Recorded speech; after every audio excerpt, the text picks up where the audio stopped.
ওকে, আসসালামু আলাইকুম।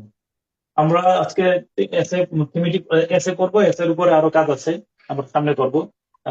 তারপরে আজকে ফ্রাইডেতে, তারপরে আর অন্যান্য যে টপিক গুলো ডিউ ছিল ওইগুলো আমরা একটু সব শেষ করব।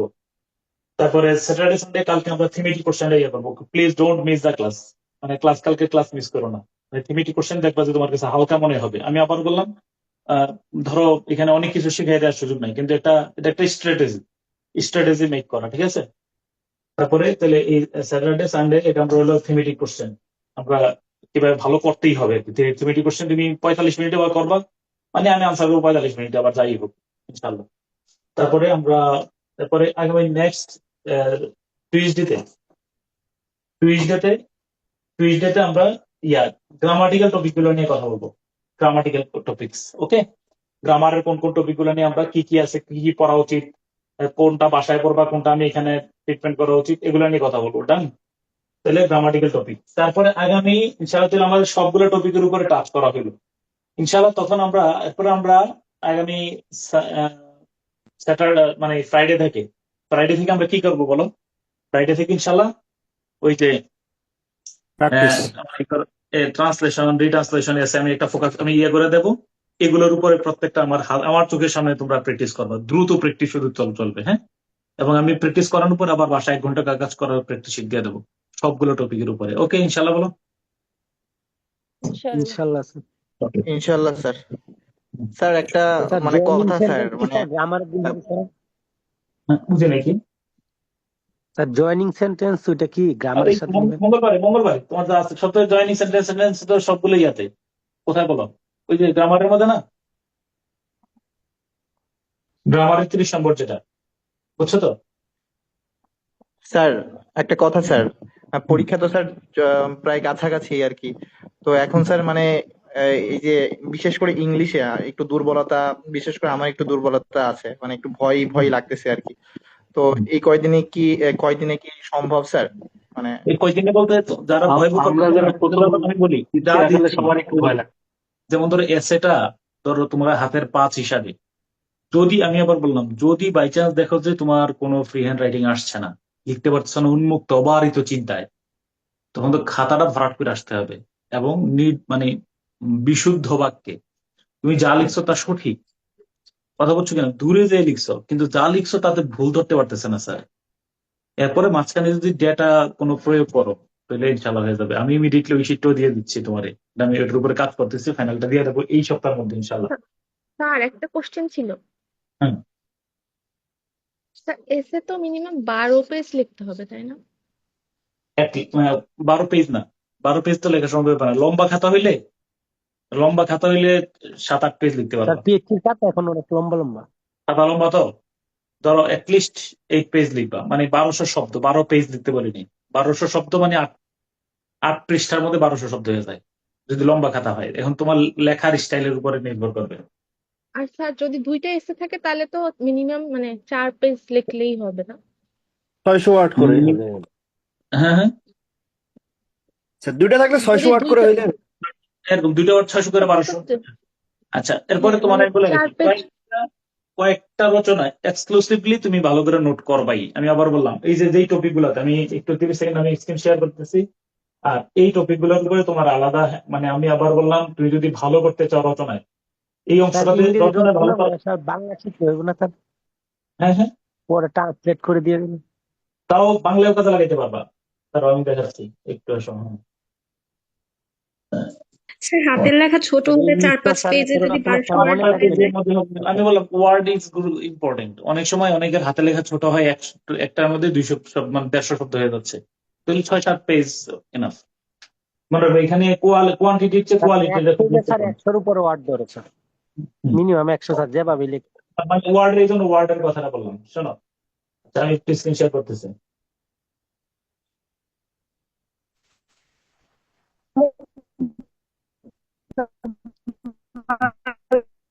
আচ্ছা, আর কথা বলো না, আমার একটু সময় করে কোনো দাও। ভবিষ্যৎ নাই। আচ্ছা, আমার সাথে কথা বলবো যখন আমি ওই যে গাড়িতে থাকি তখন, ঠিক আছে? ওকে, শুরুর দিকে পার্সোনাল বিষয়গুলো একদম শুরুতে ঢুকে দেবো। শুরুতে কিন্তু আমি সময় দিয়ে কথা বলার জন্য একটু, ওকে? আসো। এবার হলো, আমি তোমার যে কথা রিকোয়েস্ট করতেছি, সেটা হলো যেমন পরিবেশগত বিষয় বলে, প্লিজ এই এনভায়রনমেন্ট রিলেটেড ইস্যুগুলো নিয়ে তোমার এই একটা নোট তোমরা আগে বলো তৈরি করছো কিনা, হ্যাঁ বা না বলো। এনভায়রনমেন্ট রিলেটেড ইস্যু মানে এনভায়রনমেন্ট টপিক গুলা নিয়ে, জলবায়ু পরিবর্তন, বন্যা, খরা, গ্রিন হাউস ইফেক্ট, পরিবেশ দূষণ, এগুলা নিয়ে তুমি নোট তৈরি করছো কিনা, হ্যাঁ বা 4-5 পৃষ্ঠার নোট তৈরি করছো কিনা? কেউ তৈরি করো নাই? না স্যার, জি করি স্যার না। করছি। এটা মনে রাখবা, এটা তোমার অন্তরায়, কারণ তুমি তো পড়তে পারতেছো না। তুমি মানে যে তুমি এটা তো আমি আমারে আর একটু তাহলে তোমার পেছনে এসে দেখাইতে হবে, একটা তাহলে সময় দাও, দাঁড়াও। নোট পেছনে করার তো সময়ই দেয় না স্যার, নোট করে যে না পড়বো না স্যার। না না না, আমি বলতে চাচ্ছি, তুমি আমার তরিকায় চলো, তুমি আমার কথা শুধু বিশ্বাস করে চলো। দাঁড়াও, তোমার একটা জিনিস আমি দেখাইতে চাই। দাঁড়াও, আমি একটু ডকুমেন্ট একটা 30 সেকেন্ড সময়, একটা পিছনের হ্যান্ড তোমার একটা দেখাইতেছি, তাহলে সুবিধা হবে। হুম, স্যার এখানকার আপনি যে দিলেন শীট, এখানকার কোশ্চেন গুলা খুঁজতে খুঁজতে টাইম লাগছিল, এই জন্য আর পুরো করা হয়নি। আচ্ছা, হ্যাঁ, দাঁড়াও, সমস্যা নেই, এখনো টাইম আছে। কয়েকটা টপিকের উপর স্পেশালি রচনার উপরে আমি খুব মানে প্রায়োরিটি দিয়ে পড়তে চাই। সব এরকম গল্পটা লিখবে এমনটা না, কয়েকটা ফার্স্ট প্রায়োরিটিতে আমাদের টপিক আছে। তারা একটু written। স্যার ইংলিশ পাঁচটা রচনা দেন স্যার, যা পড়তেই হবে স্যার। আচ্ছা, দাঁড়াও একটু,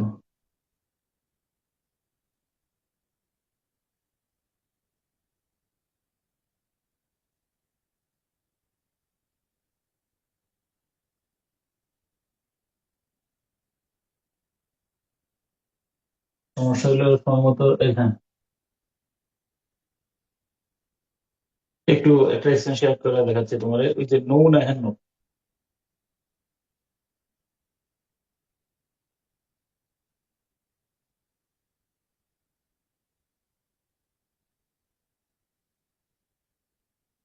এই যেমন ধরো, এই মানে একজনের হ্যান্ড নোট আমি যখন বাংলাদেশে থাকতে যেভাবে আমি ধরে ধরে করাইতাম, তো ধরো ও আমার কথা অনুযায়ী কাজ করছে, যেমন ধরো নারীর ইস্যুটা, হ্যাঁ হ্যাঁ, বাংলাদেশের জেন্ডার ইস্যু, তো ওর মতো করে কোটেশন বের করছে, নারীর ক্ষমতা, এইভাবে করে। ও ধরো সংবিধানে কোন কোন অনুচ্ছেদে নারীদের কথা বলা আছে, এইভাবে করে। কোথায় কোথায় এটা কিন্তু ধরো আরো বেশ কয়েকটা বছর আগের হ্যান্ড নোট, বুঝছো বিষয়টা? তো জাস্ট জিস্ট কথাটা 2-3 পৃষ্ঠা, মানে আমি যেই মুখস্থ কথাগুলা খাতা পরীক্ষার মধ্যে লিখতে পারবো। শুধু ডেটা গুলারে কালেকশন করতে বলছে, ডেটা গুলো দেখো, এখানে কোনো ন্যারেটিভ কোনো কথা নেই, বর্ণনামূলক কোনো কথা নেই। আমার কাছে অনেক হ্যান্ড নোট ছিল, কিন্তু এগুলো তো সব দেশে মানে এরকম ধরনের, ইউ আন্ডারস্ট্যান্ড? শুধু মানে তুমি যে পড়ার পরে শুধু ডেটাটা ইয়ে করে রাখবা, যে এই এই কয়েকটা, আমি তো অনেক ডেটা মুখস্থ করতে পারবো না, অনেক বেশি মুখস্থ করতে পারবো না। ওকে, শুধু গ্রাফ চার্ট গুলারে এবং ডেটা গুলারে তোমার ইয়ে করছিল, মানে ও মানে নোট করছিল আর কি। এভাবে করে সবগুলো এই 20-25টা টপিকের উপরে, যেখানে কোটেশন দেওয়া দরকার কোটেশন দিছে। ওকে, ওই সময় ডিজিটাল বাংলাদেশ ছিল। ওকে, স্যার এটা একটু শেয়ার করা যাবে স্যার? হ্যাঁ হ্যাঁ, এটা একটু শেয়ার করতে পারবেন আমাদের গ্রুপে? তোমাদের গ্রুপে দিয়ে দেবো, এটা তো বেশি কাজে লাগবে না, কারণ তো আওয়ামী লীগের বিসিএস। তারপরে তুমি ও দেখলা আচ্ছা। এই যে, বুঝছো তো, তারপর তুমি হয়তো দেখতে পারবো, মানে এই যে দিয়ে দেবো আমি স্যাম্পল তো এটা। আইডিয়া পাইতাম কিভাবে গোছাইতে হ্যাঁ, হবে, আইডিয়া যদি পাইতা, একটু বুঝছি। দিয়ে দিতেন। মানে মুদ্রা কথা হলো কোনো ন্যারেটিভ তেমন কিছু লিখে নাই, বর্ণনামূলক কিছু লিখে নাই, শুধু কি করছে বলো, শুধু ডেটা গুলারে কালেকশন করছে। তো ডেটা এখন তোমার এত বেশি কালেকশন করার সময় নেই, তোমার হলো মানে এই টপিকটা এটারে আসলে আমরা আমি আপডেট করে দিব আর কি। কোন রচনা এই লিখবো, ভাইয়ের মনে হয় স্যার অনেক সময় ছিল।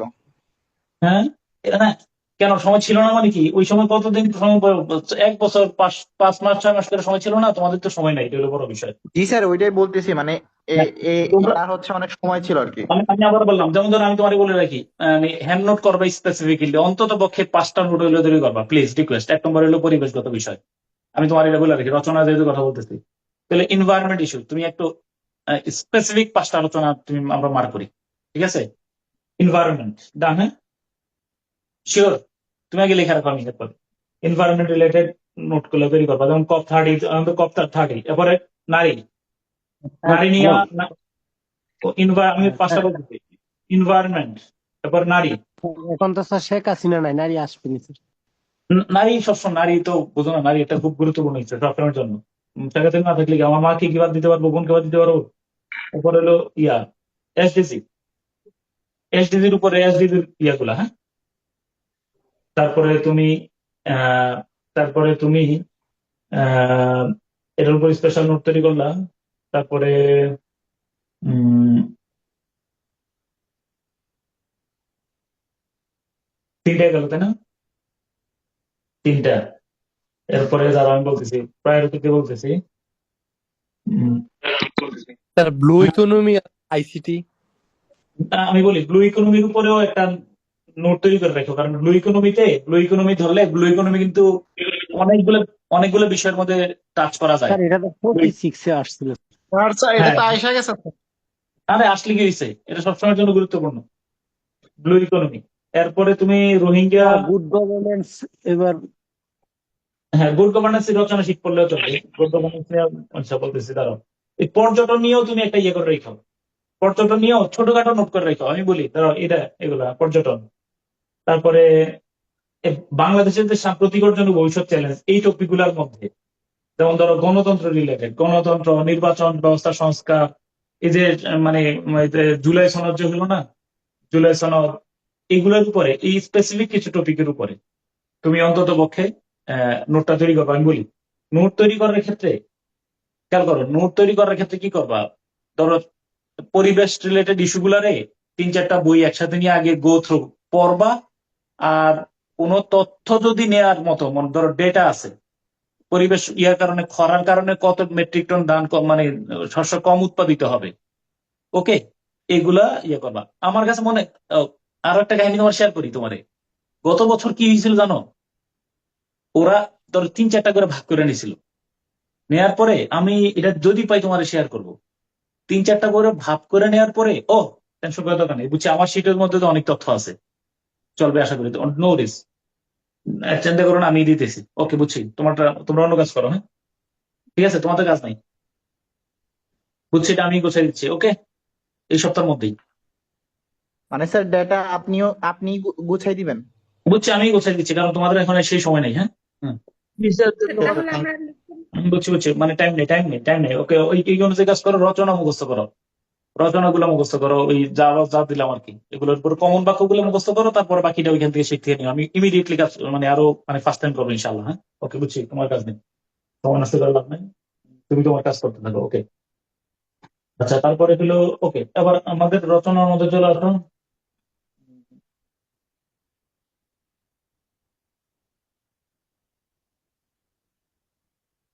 স্ক্রিন শেয়ার করতেছি।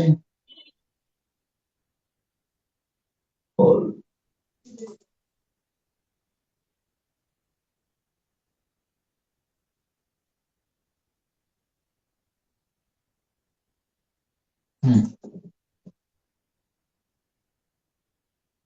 তাহলে আবার আমার এই মূল কথায় আসো। আমরা যদি কোন একটা রচনাকে ফোকাস করতে চাই, স্ক্রিন শেয়ার করতেছি, কোন একটা রচনা আমি বললাম, তাহলে আমাদের এই শিডিউল যেটা বলে দিলাম, এই অনুযায়ী কালকে আমি থিমেটিক কোশ্চেন শুরু করবো।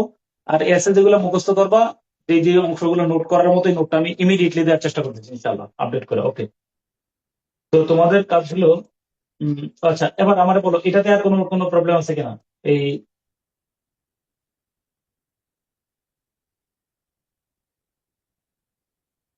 এটাতে? তাহলে আমরা কোন রচনাকে যদি ডেভেলপ করতে চাই, আরেকবার বলো, লাস্ট রিভিউ। তাহলে আমরা প্রথমে একটা ভূমিকা বললাম উইথ কোটেশন। তাহলে কোটেশনের জন্য আমি সোর্স বলে দিতেছি, তুমি প্রত্যেকটা গুরুত্বপূর্ণ যে রচনা আছে, ইস্যু আছে, প্রত্যেকটা কোটেশন গুলা নিবা। ডান। সেকেন্ড, কোটেশন নেওয়ার পরে প্রত্যেকটা গুরুত্বপূর্ণ কোটেশন দিলা, কোটেশন দিয়ে রচনাটা শুরু করলা। রচনার জন্য এমন কয়েকটা বাক্য মুখস্থ করে ফেলবো যেন ভূমিকা লিখতে আমি প্রাসঙ্গিক বানায়ও লিখতে পারি কয়েকটা লাইন, এবং মুখস্থ কয়েকটা লাইন লিখে ফেলতে পারবো। তাহলে যে কোনো রচনার ভূমিকা ইনশাল্লাহ আমরা পারবো। ডান, শুনো, ইয়েস অর নো ইনশাল্লাহ? স্যার একটা জি কথা স্যার। ছিল স্যার। হ্যাঁ, বলো। স্যার যদি স্যার কোটেশন স্যার পরীক্ষা হলে কিছু ভুলে যায়, মানে একটু যদি মাঝখান দিয়ে দুই একটা ওয়ার্ড স্যার মিসিং হয়ে যায়, তাহলে কি আমরা কেটে গেলে? সমস্যা নেই, কিচ্ছু হবে না, সমস্যা নেই। আর যেগুলো মুখস্থ করবো, এগুলো এমন ভাবে মুখস্থ করবো যেন না বলো, এগুলো খুব সহজ। তুমি দেখো, আমি কোটেশন গুলো খুব সহজ কোটেশন দিচ্ছি, কোনো রাফ এন্ড টাফ কোটেশন দিইনি। আচ্ছা, তারপরে হলো হোয়াট ইজ গুড গভর্নেন্স। তাহলে আর আমি তোমাদেরকে যে শীটটা দেবো না, ওই যে যেই আমার রচনার মানে পয়েন্ট বেস শীটটা, এটা আমি প্রায়োরিটি বেস দেবো আর কি, প্রায়োরিটি বেসড যেগুলো খুব গুরুত্বপূর্ণ, এগুলো আগের দিকে দেবো। হ্যাঁ, ওকে। স্যার প্রিফেস লেখার পর অথবা দিয়ে যে অনেক কয়টা বাক্য আছে মানে এখান থেকে যে কোনো একটা চুজ করতে হবে। যে কোনো একটা না, টোটাল এখানে ভূমিকা লেখার জন্য তুমি ভূমিকাতে যা যা থাকা দরকার এখানে তুমি এই কয়েকটা, আমি তো বললাম, আমি গত ক্লাসে দেখাই দিছি না কোন কোন হ্যাঁ সেন্টেন্স বলছি গুলো কি ভূমিকার সাথে অথবা দিয়ে মোটামুটি যে অনেক line কয়টা করতে আছে। হবে। হ্যাঁ, তোমার ইচ্ছা মতো লিখবা, যেমন কেউ কারোর সাথে মিলবে না যাতে। Okay, তোমার ইচ্ছা মতো করে লিখো। এটা যে এখানে লিখতে হবে এমনটা না, এটা শেষের দিকেও লিখতে পারো, শুরুর দিকেও লিখতে পারো, ভূমিকা গেল। তারপরে সেকেন্ড, আমরা what is good governance, what is sustainable development, আমরা প্রত্যেকটাকে ডিফাইন করার চেষ্টা করবো। এক্ষেত্রে আমরা বলবো যে এটা একটা, ওই যে এই লাইনটা তুমি ব্যবহার করতে পারো 90-100% সব জায়গার মধ্যে, যদি কোনো জায়গায় ডেফিনেশন দিতে চাও। হ্যাঁ, প্রথম লাইনটা দিতে পারো। তারপরে দ্বিতীয় লাইনে বলতে পারো যে এটার যদিও এটার ইউনিভার্সাল অ্যাকসেপ্টেন্স আছে, হ্যাঁ, তো it is not defined in a uniform way, এটাকে কোনো এককভাবে সংজ্ঞায়িত করা হয়নি। তো ফলে এইখানে আমরা ট্রাই করবো একটা ডেফিনেশন দেওয়ার জন্য। What is climate change, what is blue economy, what is sustainable development, এর থেকে গুরুত্বপূর্ণ যেগুলো আছে প্রত্যেকটার একটা করে ডেফিনেশন মাস্ট। আবার বললাম, প্রত্যেকটার একটা দুইটা লাইন করে মানে তুমি রেফারেন্স মুখস্থ করে লিখবা, এটা শিওর। রিভাইজের মতো লেখা রাখো। গুরুত্বপূর্ণ টপিক গুলোর উপরে অন্তত পক্ষে বেসিক একটা কনসেপ্ট নিয়ে আসবো, বেসিক। প্লিজ, টক শোতে কথা বলার জন্য, ধরো গুড গভর্নেন্স নিয়ে তুমি টক শোতে কথা বলবা, ব্লু ইকোনমি দিয়ে টক শোতে কথা বলার জন্য যে মিনিমাম আমার ইয়েটা দরকার, বেসিক কনসেপ্টটা দরকার, ওইটা তোমার জন্য থাকে প্রত্যেকটা টপিকের উপর। এটা আমার রিকোয়েস্ট হলো, ঠিক আছে? তাহলে তোমার স্যার হ্যাঁ 46-এর সময় স্যার ওই যে গুড গভর্নেন্স আপনার ওইটাকে আমি স্যার ফলো কইরা ওইভাবে লিখে দিয়ে আসছি কে স্যার, এটার স্ট্রাকচারটা মুখস্থ করে ফেলছিলাম। মানে হ্যাঁ স্যার হ্যাঁ আমার হ্যাঁ ফ্রি হ্যান্ড হ্যাঁ, মানে হুবহু ডেভেলপ ছিল অনুসরণ না ওই করতে সময়, হয়। হ্যাঁ হ্যাঁ হ্যাঁ হ্যাঁ ওইটা অনুযায়ী দিয়ে দিছি আর কি, নিয়মটা ঠিক রেখে স্যার কিছু কিছু তথ্য হ্যাঁ দিয়ে দিছি। হ্যাঁ, এটা ওই সময় একদম হুবহু কম হয়ে গেছিল। হ্যাঁ, আচ্ছা, তারপরে আবার কিন্তু রোল অফ ল, এই টাইপের যেগুলো good governance, rule of law, democracy, parliamentary democracy, national unity, এই টাইপের রচনা আমার কাছে মনে হয় যে আসা উচিত। আচ্ছা, তারপরে যে হিস্টোরিক্যাল ব্যাকগ্রাউন্ড আবার বললাম, তাহলে তুমি অবশ্যই এই অংশটা মুখস্থ করে ফেলো প্লিজ, যে এই বিষয়ের গভীরে ডুব দেওয়ার আগে আমরা জানি যে এটার একটা দীর্ঘ ইতিহাস আছে, ঠিক আছে? তারপরে এইভাবে করে তুমি ইয়ে করলাম। তুমি মনে রাখবা যে ধরো জুলাই আপরাইজিং যদি বলো, জুলাই আপরাইজিং যদি বলো, হ্যাঁ, তাহলে কি এটার কি কোনো ইতিহাস নাই? জুলাই অভ্যুত্থানের কোনো ইতিহাস আছে কিনা, নাকি হঠাৎ করে জুলাই মাসের 16 তারিখ থেকে আন্দোলন শুরু হয়েছে, সেটা বলো। সব রসনেরই স্যার আছে। ওই যে হেফাজত 13ই মে থেকে তুমি চাইলে টেনে নিয়ে আসতে পারো, বিভিন্ন সময় এই যে নির্যাতন ইলেকশন গুলার আগের ইয়াগুলাতে, তাই না?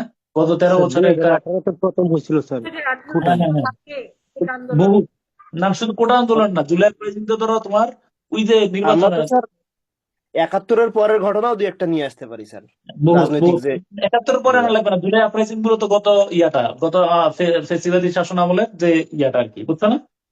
19 আচ্ছা হুম, হুম। মানে যে নির্বাচনের আগের মুহূর্তটা, মানে সরকার তো ক্ষমতায় আসার পর আমার সরকার প্রথম নির্বাচনটা দেওয়ার কথা ছিল, সেই নির্বাচনটা নিয়ে যা করছে, এখান থেকে তো মানুষের খুব চড়া হয়েছে, তাই না? হুম। তারপরে তুমি নিয়ে আসলা এরপরে এলিমেন্টস। তাহলে এখন আমরা বললাম যে ক্যারেক্টারিস্টিক্স, এলিমেন্টস, মানে এখানে তুমি চিন্তা করবা যে এই পয়েন্টটা কোনোভাবে এটার কোনো classification, science, characteristics, elements, symptoms, divisions, এরপরে স্টেজ। ধরো জুলাই আপরাইজিং এর যদি বলো যে তুমি আমরা চাইলে এটা বিভিন্ন স্টেজে ভাগ করতে পারি কিনা বলো।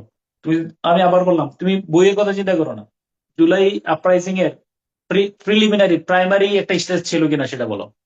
প্রাইমারি স্টেজ গুলো তুমি কি ধরতে পারো বলো। ওই যে তখন ইয়া ওই প্রিভিয়াস সময়টারে, ধরো ওই যে বিভিন্ন নির্বাচনের আগের মুহূর্তের যে আন্দোলন গুলো ছিল গণতন্ত্রের জন্য, তারপর ছিল না এটা, বিভিন্ন স্যার স্টেজ ছিল। জুলাই মাসটা তো স্যার ভাগ করা যায় স্যার, মানে লাস্টে তো অফকোর্স, এরপরে গণঅভ্যুত্থানটা আসতে সেকেন্ডারি হয়েছে। স্টেজ হলো, সেকেন্ডারি স্টেজ হলো 16 জুলাই যখন আবু সাইদ দিচ্ছে, তখন ইয়ারা বিচার চাইছে, তাই না? তারপরে থার্ড স্টেজটারে তুমি নিয়ে কি কোথায় ফেলতে পারো? ওই যে ফাইনাল স্টেজ হলো যখন আর কোনো এক দফায় চলে গেছিল ফাইনাল স্টেজ। স্যার আরেকটা স্যার প্রজ্ঞাপন দিচ্ছিল যখন কোটা। তাহলে ভাগ করে নিতে পারো। তুমি জাস্ট ইমাজিন কি হাউ টু ডেভেলপ, আমি আমার আইডিয়াটা কিভাবে আমার মতো করে ডেভেলপ করতে পারি, ঠিক আছে?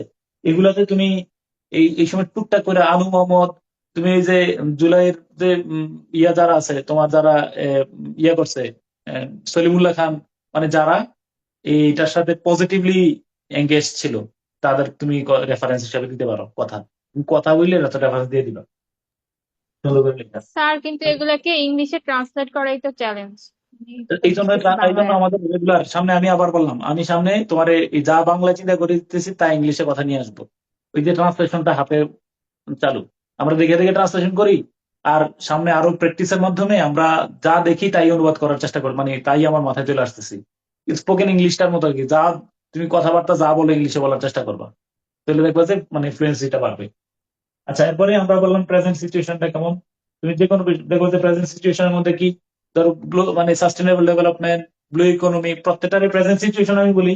এগুলোতে আমি কিছু গড় বাঁধা কথা লিখছি, যে বাংলাদেশে একটা সময় বটমলেস বাস্কেট বলা হয়েছে, বাংলাদেশ এটা থেকে উত্তরণ ঘটার জন্য ইয়ে হয়েছে। বাংলাদেশ এই যে তুমি এখানে বটমলেস ইয়ার মধ্যে বলছে যে দা বাংলাদেশি জাতি 1971 সালে রক্ত দিচ্ছে, এই যে দা হিরোইক নেশন, শেখ হাসিনার যে কথাটা ছিল একদম শুরুর দিকে, মনে আছে কিনা? দা হিরোইক নেশন, ওই যে এই লাইনটা, এই লাইনটা কিন্তু তুমি কোনো না কোনো জায়গার মধ্যে তুমি চালাই দিবা। The heroic Bengali nation who had earned independence through an armed struggle raised its head high today. They want assistance from their development partner not armed. তো বাংলাদেশ ধরো এই যে স্বাধীনতাকামী, স্বাধীনতার বিষয়টা, স্বাধীনতার চেতনা, তারপরে তোমার এই যে মুক্তিকামী, বাংলাদেশের ভিতরে যে একটা মুক্তিকামী চেতনা আছে, দাসত্বের শিকলটা যে নাই, একটু বাংলাদেশে একটা ধ্বংস হয়ে যাবে এমন একটা ভবিষ্যৎবাণী করা হয়েছিল, এটা দিয়ে বাংলাদেশ পুরোপুরি ভাবে ঘুরে দাঁড়াইছে। এটা তুমি করতে পারো, এই ধরনের একটা ব্যাকগ্রাউন্ড দিতে পারো প্রেজেন্ট সিচুয়েশনে। এছাড়াও আরেকটা কথা বলতে পারো, যদি খারাপ কিছু হয়, ধরো rule of law, good governance, এগুলো হইলো যে far from the actual concept of the term. Rule of law বলতে যা বোঝানো হয়, বাংলাদেশ এটা থেকে অনেক দূরে আছে। গুড গভর্নেন্স বলতে যা বলা হয়, বাংলাদেশ এখান থেকে খুব দূরে আছে, এরকম একটা কথা আর কি। এরকম সিচুয়েশনটা তুমি তোমার মতো করে মানে পরিস্থিতি উপস্থাপন করবা। তারপরে এটার যে প্রভাবটা কোথায় পড়ে, ধরো জুলাই আপরাইজিং এর যদি আমি বলি, খেয়াল করে দেখো জুলাই আপরাইজিং আমার কাছে, তুমি কয়েকটা রচনা বলো তো তোমরা যে এটার প্রভাব আছে কিনা, চিন্তা করে দেখো, তোমরা মুখে মুখে বলো কয়েকটা, এক একজন রচনা টপিক গুলো না বলো।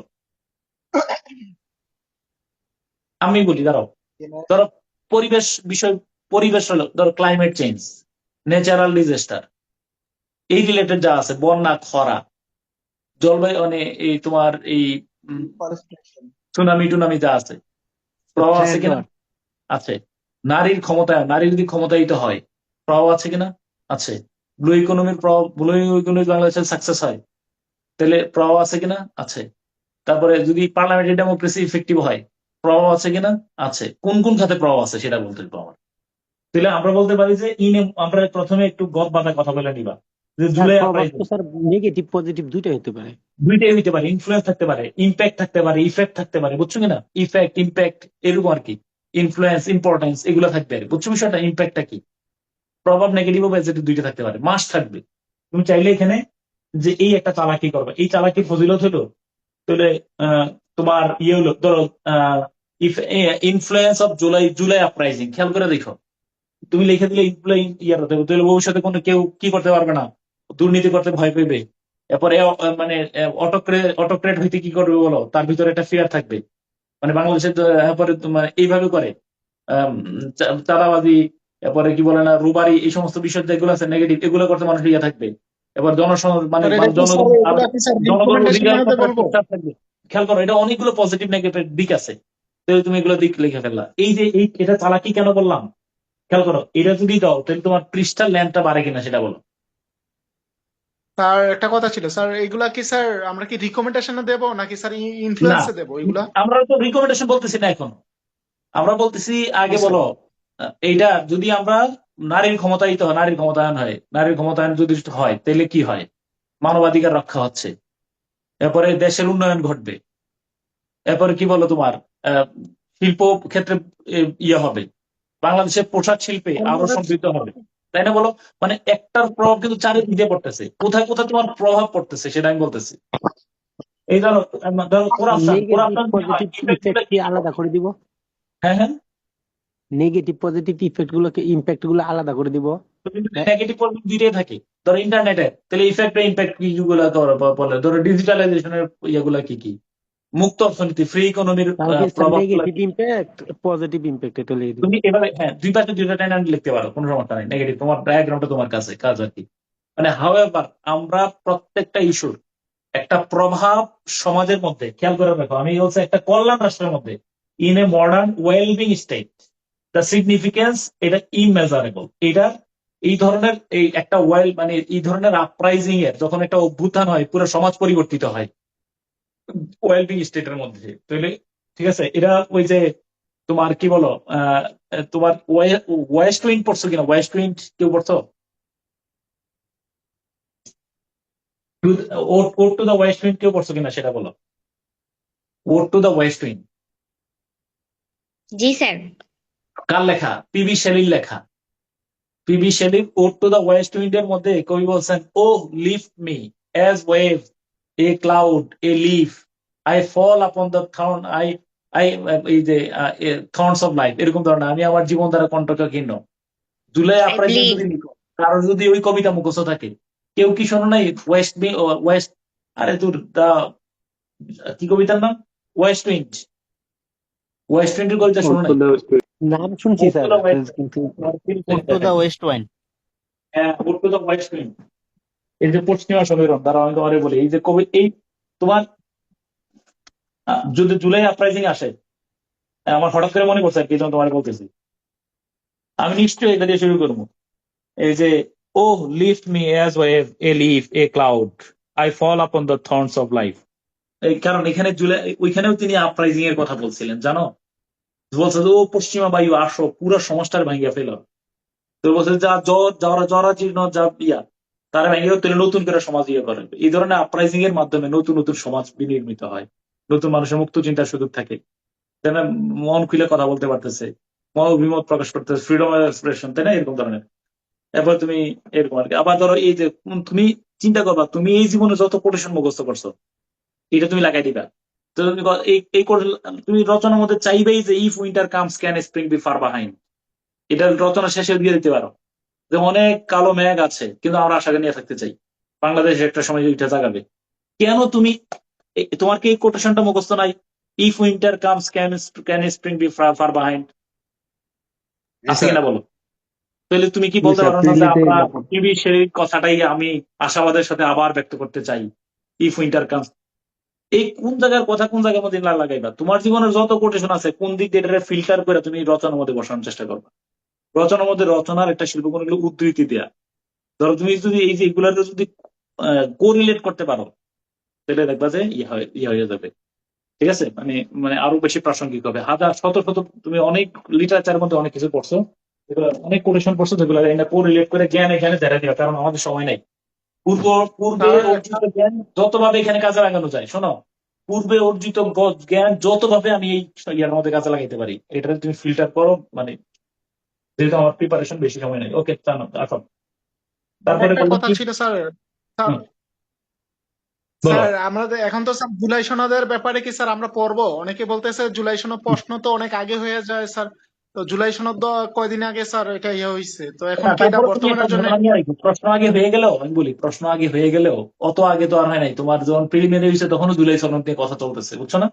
জুলাই সনদ একটা বহুল জি জি। আলোচিত বিষয় সাম্প্রতিক এই বছরটাতে। স্যার প্রশ্ন হলো স্যার, এটাতে ডাটা দিলে মার্ক বাড়বে। রিবিল্ডিং বাংলাদেশ বললে তো এখানে জুলাই সনদ চলে আসবে। অফকোর্স চলে আসবে জুলাই সনদ, মাস্ট আমার প্রায়োরিটিতে আইনে রাখবাই তুমি এর মধ্যে।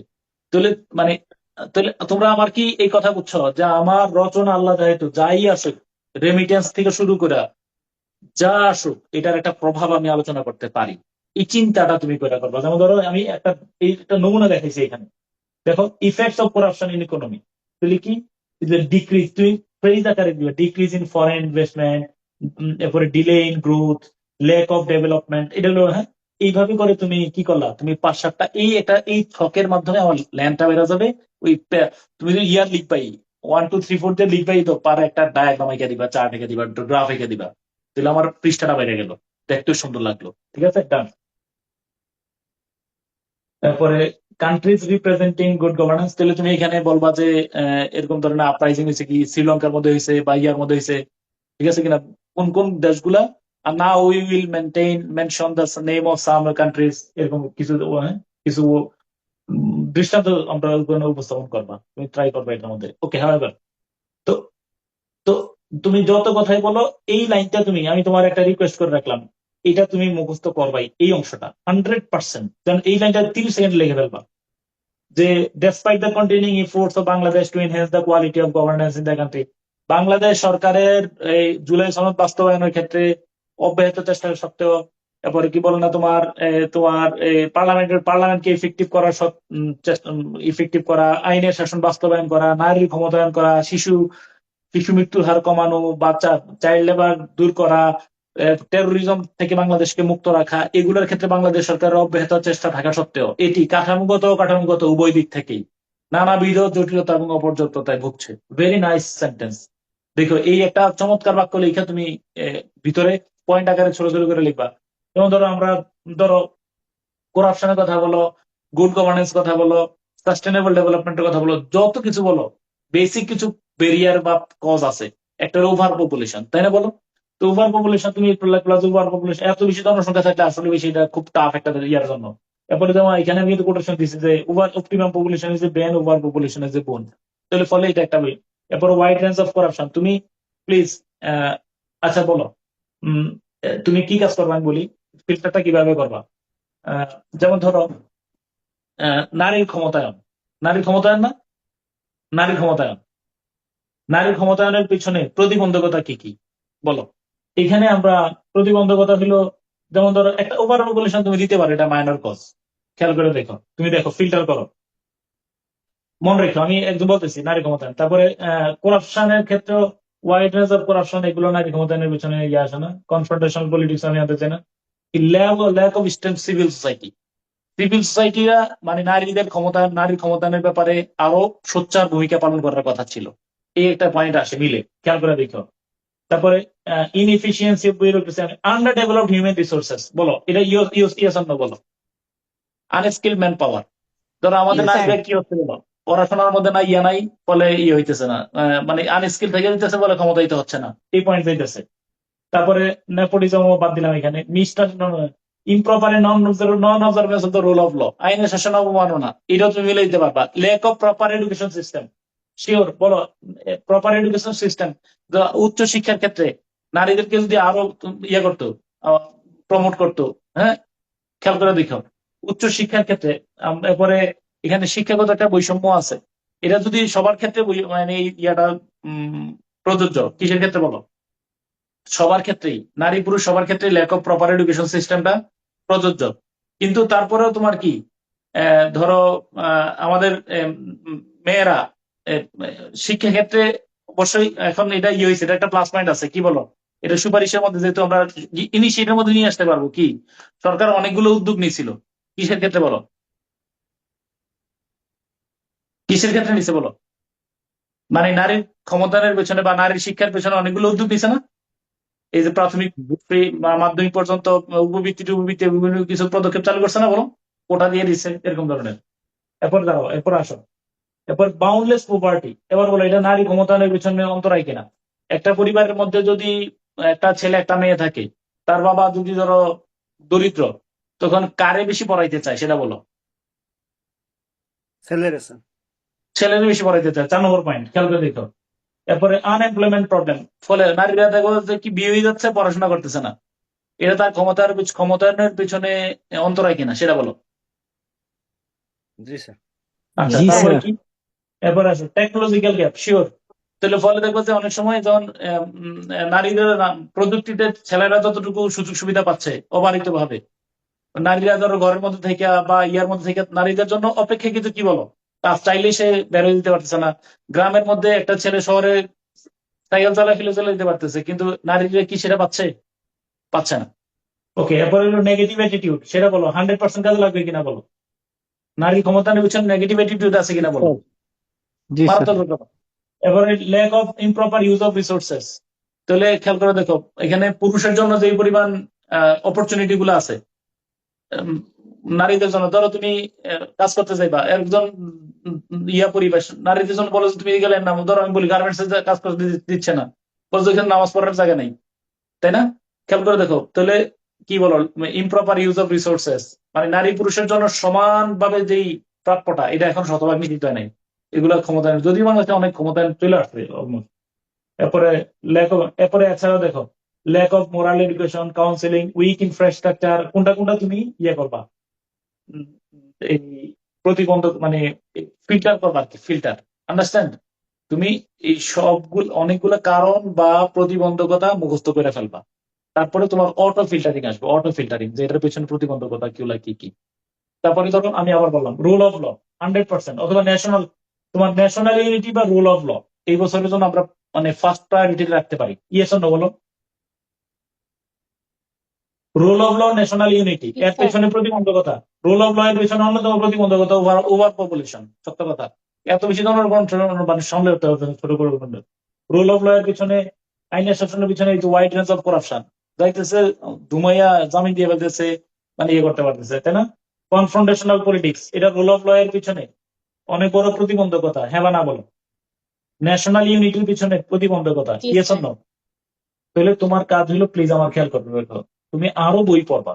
তাহলে আমার কাজ হলো, আমি অফকোর্স আই উইল শো সাম মানে ডিফিকাল্ট চ্যালেঞ্জেস, এই বিষয়ের পিছনে কতগুলি স্ট্রং কারণ বা আমি চ্যালেঞ্জ দিয়ে ফেলবো। চ্যালেঞ্জ গুলো কি কি প্রত্যেকটা রচনা নিয়ে তুমি বলবা যে, যেমন ধরো আমি রেমিটেন্স, রেমিটেন্স কেন, মানে রেমিটেন্স কম আসার পিছনে কারণ কি বল, কয়েকটা 4-5টা কারণ তুমি অ্যানালাইসিস করো, তাহলে চলবে। একটা বলো, যেমন ধরো আমরা একটা অন্যতম হইল কি বলো, skill sir. Unskilled. Unskilled man power. এটা না তুমি ভালো করে ফোকাস করে ফেলো। এই যে আমি এখানে লেখা আছে আনস্কিলড এর মধ্যে দেখো আনস্কিল ম্যান পাওয়ার, তাহলে আমি যেহেতু রেমিটেন্স প্রসঙ্গটা আসলে, রেমিটেন্স প্রবাহ বাড়ানোর উপায় কি, অথবা কেন রেমিটেন্স যত বেশি লোক, এত পরিমাণে রেমিটেন্স, কারণ 125 কোটি লোক দেশে বাইরে থাকে, তো স্কিল কত পার্সেন্ট বলো? 4 2%। থেকে 5% হবে স্যার। হ্যাঁ, স্কিল কত পার্সেন্ট জানো কিনা? 4-5% হবে স্যার। স্যার মাত্র 2%। 4%। হ্যাঁ 2% স্যার, হ্যাঁ, এই দেখো, 2% স্যার। এখানে লেখা আছে তো, এই দেখো, এই যে there are 1.22 million people Bangladeshi workers abroad. It is great news, but 2% of them are skilled. 2% হলো কি বলো? স্কিলড। তাহলে ফলে এই রেমিটেন্স বলে, পরে তুমি বলো যে আমার এডুকেশন সিস্টেমের মধ্যে ভোকেশনাল এডুকেশন নাই, পড়তেছে বাংলায়, ফরেশ বাংলা লিটারেচারে পড়তেছে, চাকরি করতেছে ব্যাংকে। ইয়েস অর নো বলো? আমার, আমি তোমার বলে রাখি, আমার স্পষ্ট, আমার একজন কাজিন আছে, দুইজন কুমিল্লা ইউনিভার্সিটিতে ফিনান্সে পড়ছে, আর একজন কুমিল্লা ভিক্টোরিয়া কলেজে ইসলামিক স্টাডিজে পড়ছে, ইতিহাস বা ইসলামিক স্টাডিজ কোন একটা বিষয়। তো ও ফার্স্ট ইয়ার থেকেই শুধু মানে চাকরির প্রস্তুতি দিছে, পরবর্তীতে ওই পুয়ালি ব্যাংকটা কোন ব্যাংকের মধ্যে তোমার, ও আগে সিনিয়র অফিসার হয়ে গেছে। কিন্তু আমার ওই ওই যে কুমিল্লা ইউনিভার্সিটি ফিনান্সে পড়ছে সে হয়েছে পরবর্তী সোনালী ব্যাংকে, কিন্তু আগে চাকরি পেয়েছে ইসলামী ব্যাংকে, ইসলামিক স্টাডিজে যে পাইছে। তো এর বোঝা গেল আমি যেই পড়াশোনা করতেছি এটার সাথে আমার চাকরি পরীক্ষার মধ্যে কি হচ্ছে বলো? তো স্যার শিক্ষা ব্যবস্থার বাংলাদেশে মধ্যে স্যার বলবে সেটা স্যার। এটা হাস্যকর বিষয়। দ্বিতীয়ত তুমি আর এখানে আসলে ইউনিভার্সিটিতে মানুষের স্যাররা মানে স্টুডেন্টকে জমনে খাটা খাটায়, মানে আমাদের বিশ্বাস ফাও করো, দিয়ে রাখছে। পড়াশোনা করছে ডেন্টালে, হয়েছে পুলিশ, মানে ভয়ানক বিষয়। তুমি চিন্তা করে দেখো, এটা তুমি কোনো একটা ভালো রাষ্ট্রের মধ্যে আসলে এটা তোমার কাছে মনে হবে হাসতে হাসতে তোমার দম ফাটা যাবে, এটা কিভাবে সম্ভব? স্যার ডাক্তাররাই ইঞ্জিনিয়াররা বলছে। হচ্ছে স্যার পুলিশ। অথচ এখানে মানে অথচ ডেন্টালের মতো একটা গুরুত্বপূর্ণ সাবজেক্ট, এখানে বিশ্বাস করো, আমি তোমার একদিন বলছিলাম না, মানে দাঁতে টাচ করলে তোমার $300 দিয়ে শুরু করতে হয়, তুমি কোনো কথা বলবা না, শুধু বলবা যে আমি শুধু দাঁতগুলো ক্লিন করে দেন। আর বাংলাদেশের ডাক্তাররা দাঁতের ডাক্তার স্যার রাস্তাঘাটে ঘুরে তাকে ধরতে গেলে স্যার। And then তুমি এত এক্সপেন্সিভ এবং এত লম্বা সময় নিয়ে তোমার ইয়ে করে, এটা কোনো হিসাব নাই। এটা দাঁত ফেললে তুমি জেলে ফেলাই দিতে পারবে না, এটা অনেকদিন 6 মাস লাগবে তোমার এই দাঁত ফেলতে, মানে শিডিউল নাই তো। ওকে, তো ডিপ্রেশন থাকে। হ্যাঁ, আমি বলছি কি, তাহলে পড়াশোনা করতেছে কি, আমরা ইয়ে করতেছে কি, ফলে যে যে গ্যাপ গুলা, তো তুমি প্রত্যেকটা দয়া করে আমি এরা চিন্তার বিষয়, মেডিটেশনের বিষয়, তুমি একটা রচনা পড়বা, তোমার আমার একটা কথা, তুমি আমার একটা যদি বলো যে আমি ব্যক্তিগতভাবে বেনিফিটেড হয়েছি, তোমার একটা রিকোয়েস্ট করবো, তোমরা আমার রাখবা কিনা, তোমার সাথে কোনো পার্টনার আছে কিনা, do you have any partner? Partner বলতে আমি গার্লফ্রেন্ড বা ওয়াইফ টাইপ বলতেছি না, স্যার স্যার এখানে আমি আছে। স্টাডি আমার এই পার্টনার। আমার এই শীটটা মুখস্থ ছিল স্যার, 46 আমি ধুমাই লিখতে পারছি এটা দিয়েই। হ্যাঁ হ্যাঁ, এটা আমি বলছি, আগে বলো পার্টনার আছে কিনা। না স্যার, একা পড়ি স্যার। বন্ধু নাই কোনো, একজনও নাই বন্ধু যে দুইজন একসাথে পড়তে পারবা। না স্যার স্যার। থাকলে স্যার এক একজনে স্যার এক এক রকম মনোভাব নিয়ে চলে স্যার। আচ্ছা, তবে আমি বলে রাখি, আমার সবচেয়ে ঘনিষ্ঠ, দুনিয়ার সবচেয়ে ভালো ঘনিষ্ঠ বন্ধু না হলো রিফাত। শোনো, শেষের দিকে আমি আর রিফাত, ধরো ও এটা মাল্টিনেশনাল কোম্পানি থেকে করতো, আমি কোচিং ক্লাস নিতাম, শেষের দিকে ধরো আবার শিলা ছিল আমাদের একটা ফ্রেন্ড ডাক্তার, ওর বাসায় ওর হাজবেন্ড রান্না টান্না করে খাওয়াইতো। তোমার কি এই ধরো সকালবেলা বৈশা ধরো 1 ঘন্টা তুই 3-4টা বই পড়ার পরে আবার বল এসডিজি সম্পর্কে বল, তুই বলার পরে আমি বলবো পাবলিক স্পিকিং। আমরা একজন আরেকজন কাছে বিষয়টা বুঝিয়ে বলতাম, আমি বুঝিয়ে বলছি, তুই আবার বুঝিয়ে বল। আই প্রমিস, আমি তোমারে বলি, এটা আমার জীবনে সবচেয়ে বড় সম্পদ। আই প্রমিস ইউ, বিশ্বাস কর তুমি আমারে। ধরো এই আগে তার আজকে সকাল থেকে সন্ধ্যা পর্যন্ত 5টা আলোচনা, 5টা টপিক, মানব সম্পদ উন্নয়ন, আইনের শাসন, এরকম ধরনের। এটা ভালো করে আগে তোমার এটা প্রথমে পড়লাম, ভালো করে পড়ার পরে নোট করে আগে আমরা 1 ঘন্টা এই ওর রুমে ওর শিলার বাসায় বসে পড়তেছি 1 ঘন্টা করে। নামাজের সময়টা বিরতি, খাওয়ার সময়টা বিরতি, এই সময় সকাল থেকে রাত 9টা 10টা পর্যন্ত 5-7টা টপিক। এই যে সংবিধানের উপর আলোচনাগুলা, বিশ্বাস করো মানে আমার মনে হয় যে এর চেয়ে বড় সম্পদ আর আমার ছিল না।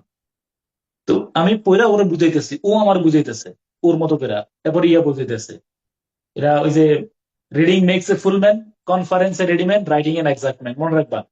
তোমরা কি পড়ছো কিনা, ওই যে লার্নিং পিরামিড নামে কিছু শুনছো কিনা? Learning pyramid, do you have any idea about learning pyramid? আছে নাকি লার্নিং পিরামিড নাম শুনছো? লার্নিং পিরামিড, কেউ কি লার্নিং পিরামিড নাম শোনো নাই? লার্নিং পিরামিড নাম শুনছো কিনা? না হ্যাঁ স্যার। একটু সার্চ দাও না, 1 মিনিট সার্চ দাও। Learning, PYRA, learning pyramid. পাইছি, হ্যাঁ আমি পাইছি, দাঁড়াও। লার্নিং পিরামিড লেখা, ও স্ক্রিন শেয়ার করলে তারপরে তো স্ক্রিন করি।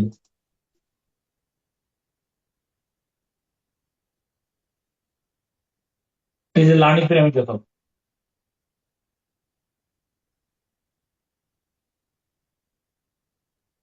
দেখতেছো নাকি? জি স্যার।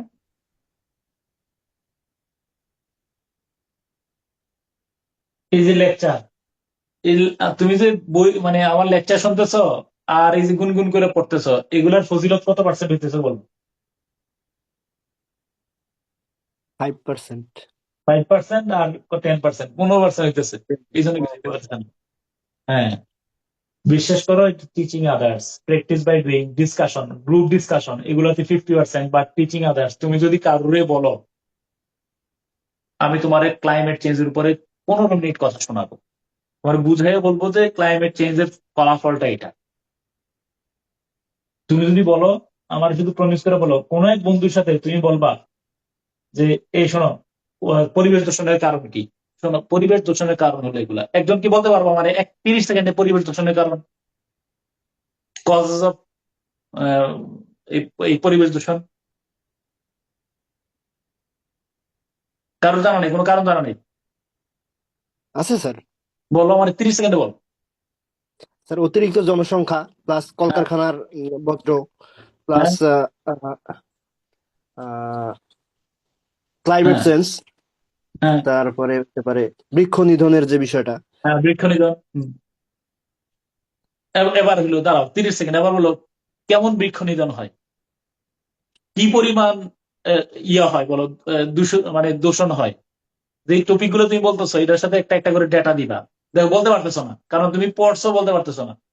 আমার বলো, what do you mean by greenhouse effect? কারণ কি গ্রিন হাউস ইফেক্ট সম্পর্কে ধারণা আছে? এনিওয়ান এখানে নাম শুনছো কোনোদিন গ্রিন হাউস ইফেক্ট? জি জি স্যার, স্যার। কাজ জি স্যার। তৈরি কর। এবার আমার মনে হয় তোমরা কেউ গ্রিন হাউস দেখো না, এটা আমি শিওর।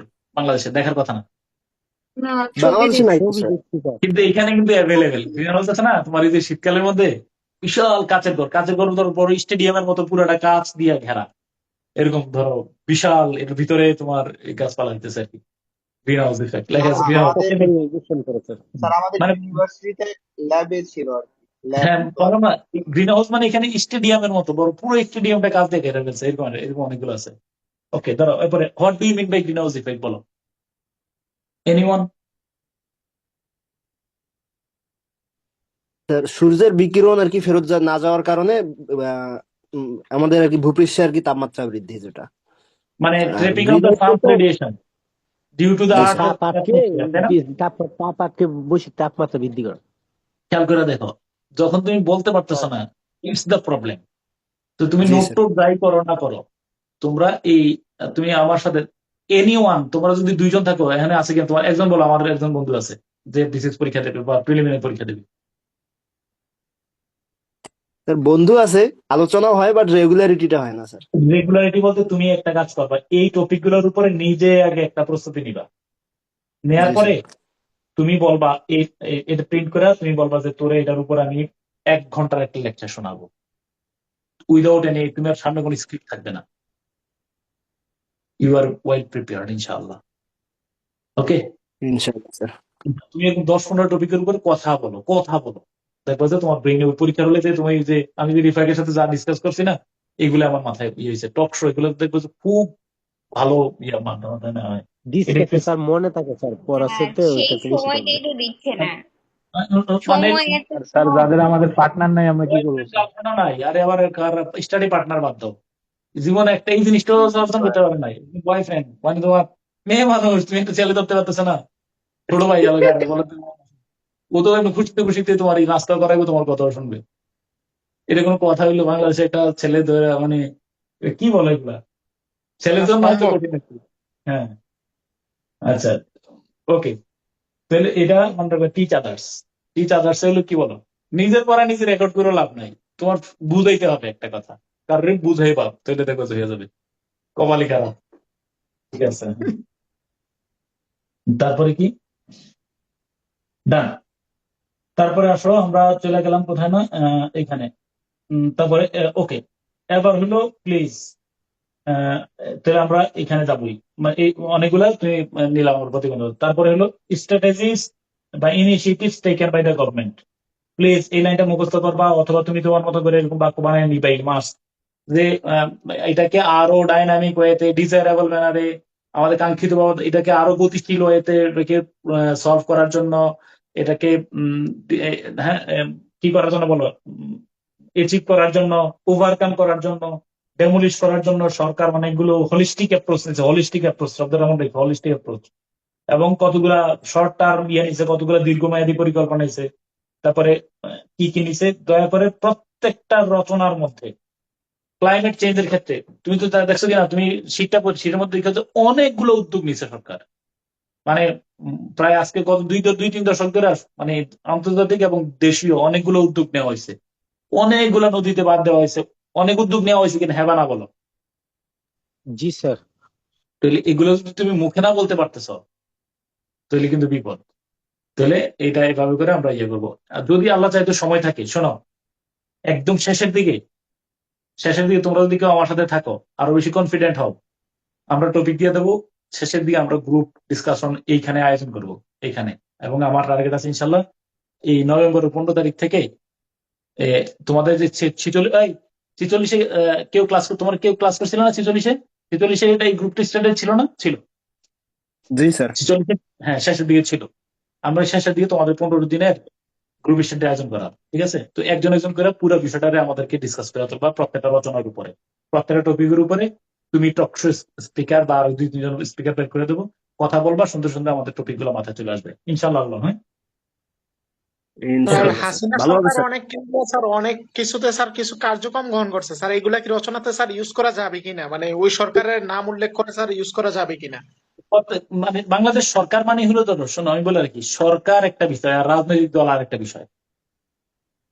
তুমি ধরো ইয়া করছে, ধরো কোটা উঠাই দিছে, তাহলে তুমি কি এখন আবার কোটা রাখতেছো? আওয়ামী লীগ সরকারের যা যা হয়েছে, পদ্মা সেতু বানাইছে, এটা কি আওয়ামী লীগ বানাইছে নাকি বাংলাদেশের সরকার বানাইছে সেটা বলো?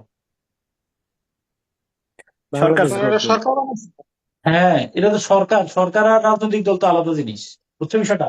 তো বাংলাদেশ তো 1900 সাল থেকে বাংলাদেশে একটা ক্রমান্বয়ে সরকার গণতান্ত্রিক ভাবে ছিল।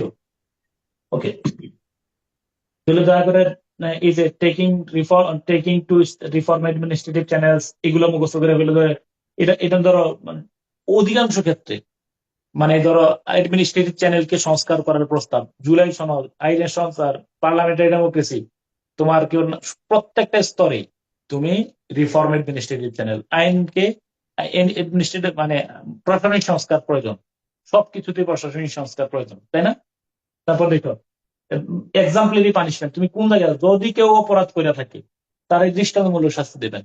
এটা নারীর ক্ষমতায়নের প্রয়োজন, এবং ধরো কি জলবায়ু পরিবর্তনের ক্ষেত্রে জলবায়ু পরিবর্তনের অনুঘটক যে দেশগুলা তাদেরকে তারা যদি সীমা লঙ্ঘন করে থাকে তাহলে অফকোর্স তাদেরকে শাস্তির আওতায় আনা উচিত জাতিসংঘের উদ্যোগে।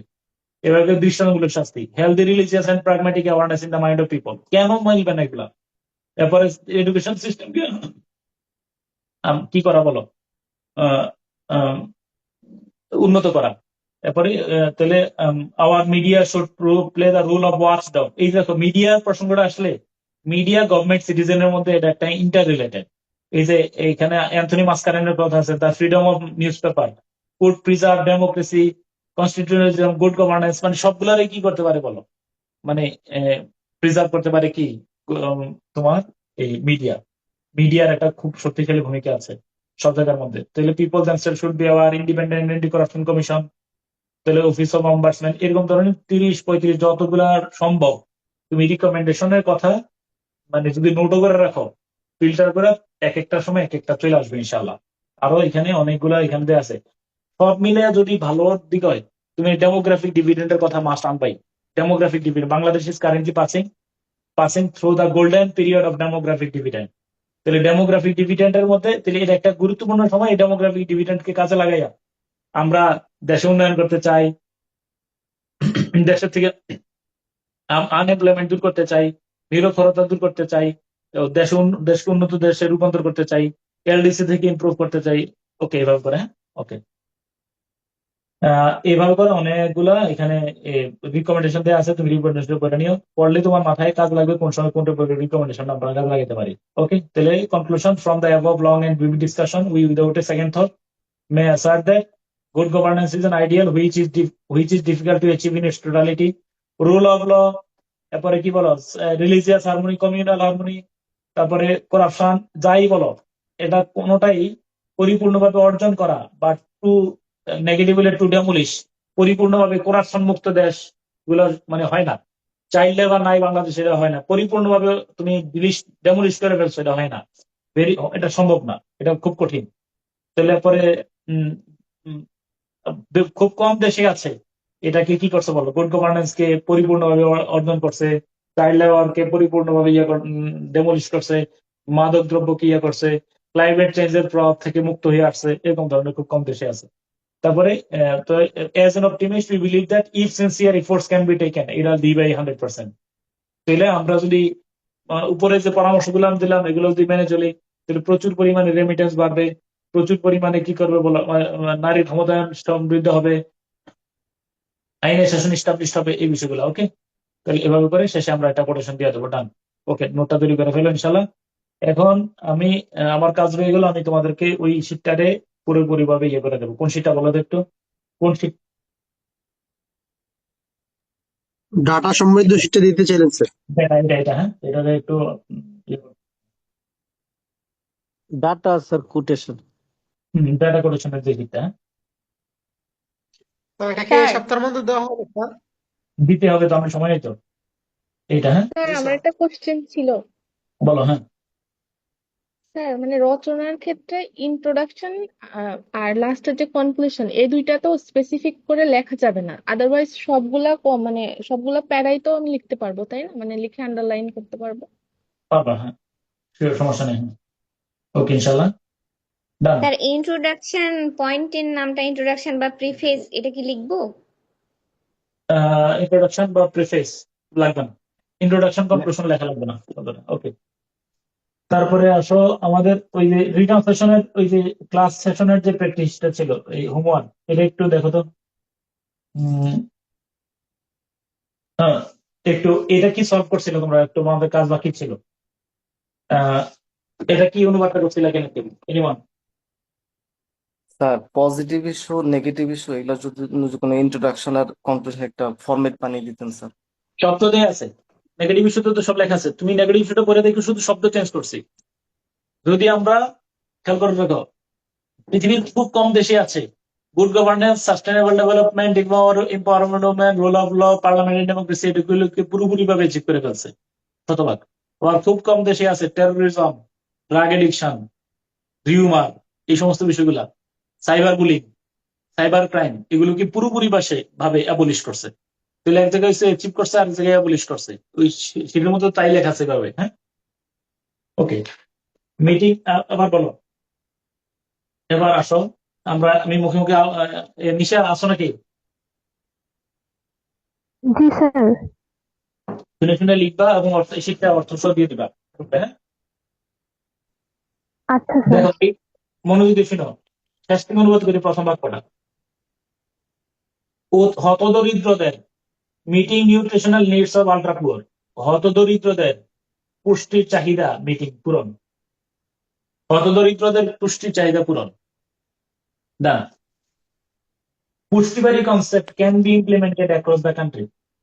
পুষ্টিবাড়ি ধারণাটি, খেয়াল করে দেখো, পুষ্টিবাড়ি ধারণাটি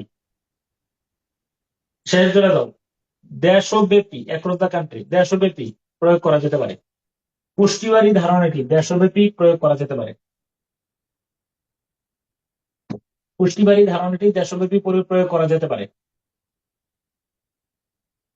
ইট ইজ হার্টেনিং দ্যাট, অত্যন্ত আশাব্যঞ্জক খবর হলো, সুখবর হলো এই যে, অত্যন্ত আশাব্যঞ্জক খবর এই যে, women in Char areas of Kurigram, আমি এখানে যে নিয়ম বলতেছি, নিয়ম ধরেই কিন্তু করতেছি। Women in Char areas of Kurigram Chilmari উপজেলা, চিলমারি উপজেলা, কুড়িগ্রাম জেলার চিলমারি উপজেলার, চর তারপরে কি বলো, এরিয়ার চর এরিয়ার এলাকার মহিলা, নারীরা, চর এলাকার মহিলারা শেষে নিজেদের আহারের জন্য,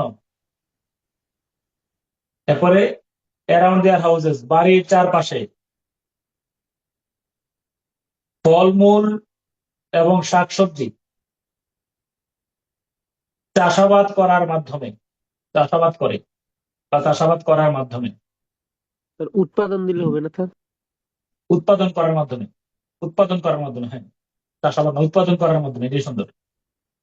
নিজেদের পরিবারের, বুঝছো কিনা, নিজেদের পরিবারের সুষম পুষ্টির, সুষম পুষ্টির চাহিদা পূরণ করতে শিখছেন, সুষম পুষ্টির চাহিদা পূরণ করছেন, নিশ্চিত করতে শিখছেন। ঠিক আছে, ওকে। তাহলে অত্যন্ত আশাবাদী বিষয়, অত্যন্ত সুখবর এই যে কুড়িগ্রাম জেলার চিলমারি উপজেলার প্রত্যন্ত চর এলাকার নারীরা নিজেদের খাবারের জন্য, আহারের জন্য তাদের বাড়ির চারপাশে শাকসবজি, ফলমূল উৎপাদন করার মাধ্যমে নিজেদের পরিবারের সুষম পুষ্টির চাহিদা পূরণ করতে শিখছেন। শিখছেন না দিয়ে যদি করছেন দিলেও কোনো নষ্ট হবে না অর্থ। রিপোর্টেডলি অর্থ নিয়ে আসলাম, তথ্য মতে, তথ্য মতে। শুনো, আমাদের সামনের দিকে প্র্যাকটিস গুলো আমি বলে রাখতেছি, এরকমই আমি করব। ডেইলি স্ট্যাক দিয়ে নিলাম বা কোনো একটা গুরুত্বপূর্ণ আমাদের টপিক অনুযায়ী রিলেট নিলাম, একটা প্যাসেজ আমি কিভাবে অনুবাদ করতেছি তুমি শুধু মাথায় মগজে ধরে রাখবা, তুলে চলবে ইনশাল্লাহ। শুধু প্র্যাকটিস করবো আমরা মুখে মুখে।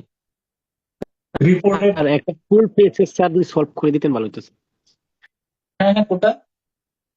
স্যার। একটা ফুল পেজের যে কোনো একটা বই থেকে, মানে ফুল যদি আমাদের দেখিয়ে দিতেন। হ্যাঁ, কোনটা? যে কোনো একটা বই থেকে স্যার একটা ফুল পেজের যদি আমাদের একটু ফুল দেখিয়ে দিতেন, প্যাসেজ বলতে সামারি। বুঝছি, ওকে, ওয়েট করো না, মানে শেষ করি তারপরে না ফুল প্যাসেজ যাবো, থিমেটিক কোশ্চেন সলভ করি তারপরে। প্রিভিয়াস কোশ্চেন উপর একটা ক্লাস থাকবে না? Women from around 11,000 families with limited resources, তাহলে অর্থ হলো লিমিটেড রিসোর্সেস। তাহলে পত্রিকায় প্রকাশিত খবর অনুযায়ী, রিপোর্টেডলি পত্রিকায় প্রকাশিত খবর অনুযায়ী, women from 11,000 families with limited resources,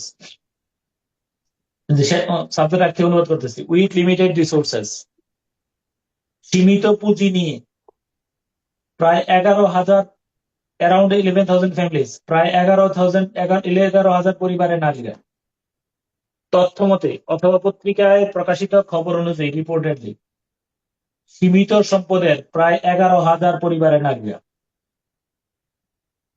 in this kind of farming, এই ধরনের চাষাবাদে আর ইনভলভ, সম্পৃক্ত, জড়িত। তথ্য মতে প্রায় 11,000 পরিবারের নারীরা এই ধরনের চাষাবাদে সম্পৃক্ত। ওকে, সীমিত পুঁজির 11,000 নারী নেই, অথবা তথ্যমত 11,000 পরিবারের নারী তাদের সীমিত পুঁজি নিয়ে এই ধরনের চাষাবাদে সম্পৃক্ত। যেমনি বলো, কথা ক্লিয়ার হলে চলে। The houses built mostly on 4 to 6 decimals of land are being turned into miniature agricultural farms called পুষ্টি বাড়ি। এখন আমারে বলো, আর বিং টার্ন, এটা যদি ভার্ব হয়, অনুবাদ কোন জায়গা থেকে শুরু হবে? ল্যান্ড থেকে। ল্যান্ডের হলো on 4 to 6 decimals of land, মানে হলো কত না, 4 থেকে 6 ডেসিমেলস, মানে বাংলায় কি বলবা? দশক বলবা? শতাংশ 6.6%। হ্যাঁ, 4 থেকে 6% জমির উপর সর্বোচ্চ, এই যে মোস্টলি, এই মোস্টলি আছে তো, মোস্টলি শব্দের নিয়ম, মোস্টলি একবার, সর্বোচ্চ, মোস্টলি শব্দটা ওই প্রিপজিশনের একবার, মোস্টলি অন, সর্বোচ্চ 4 থেকে 6% জমির উপর বিল্ড, নির্মিত তাদের বাড়িগুলো। বিল্ড মানে হুইচ ইজ বিল্ড, যেগুলো নির্মিত হয়েছে, কমপ্লেক্স করলে নির্মিত তাদের বাড়িগুলো। তারপরে কর পুষ্টি বাড়ি নামে ক্ষুদ্র কৃষি খামারে রূপান্তরিত হচ্ছে, তাই না? 4 থেকে 6% জমির উপর, সর্বোচ্চ 4 থেকে 6% জমির উপর নির্মিত তাদের বাড়িগুলি পুষ্টি বাড়ি নামে কৃষি খামারে পরিণত হচ্ছে। অথবা তুমি ব্যঙ্গ করতে পারো, তাদের বাড়িগুলো সর্বোচ্চ 5 থেকে 6% জমির উপর তাদের বাড়ি, কি বলো, নির্মিত তাদের বাড়িগুলো কি বলো, কৃষি খামারে পরিণত হচ্ছে, যেগুলোকে পুষ্টি বাড়ি বলা হয়। ভাইকে যদি অনুবাদ করো কোনো সমস্যা নেই। স্যার ডেসিমাল কি ডেসিমাল লিখলে হবে? এখন যদি পরিণত হয়েছে দশের না কৃষি লিখলে খামারে, ডেসিমেল লিখলেও যাকে খারাপ। বলা হয় পুষ্টি বাড়ি, এভাবে বললে হবে না? হ্যাঁ, এটা আরো ভালো হয় তুমি যেটা বলছো, থ্যাংক ইউ। হ্যাঁ, আচ্ছা, তারপর শোনো, আমার চেয়েও তোমরা ভালো অনুবাদ করতে পারবে, দেখবা, মানে তুমি শিওর, যার ভিতরে চিন্তাটা মুক্ত আছে, অবারিত, তুমি এই জড়তাটা বের হইয়া মানে অবারিত ভাবে অনুবাদটা করবো আর কি। The project is funded by European Union and two non-government, আচ্ছা, এই লাইনের অর্থ কেউ বলতে পারবা কিনা বলো তো, এই লাইনের অর্থ?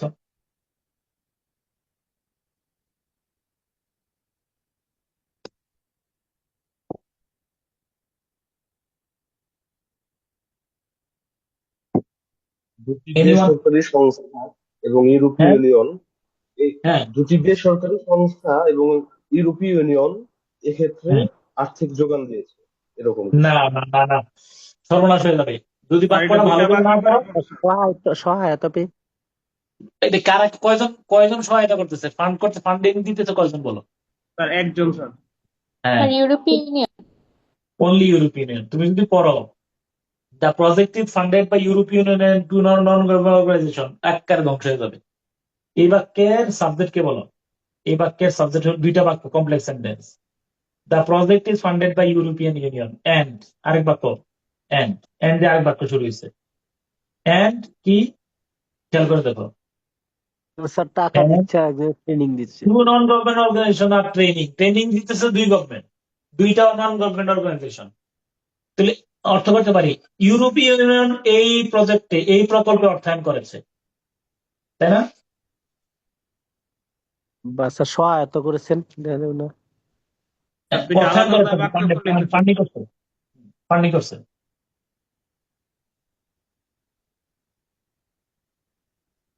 ইউরোপীয় ইউনিয়ন এই প্রকল্পে কি করছে বলো? ফান্ডিং করেছে, গুড। অর্থায়ন করেছে।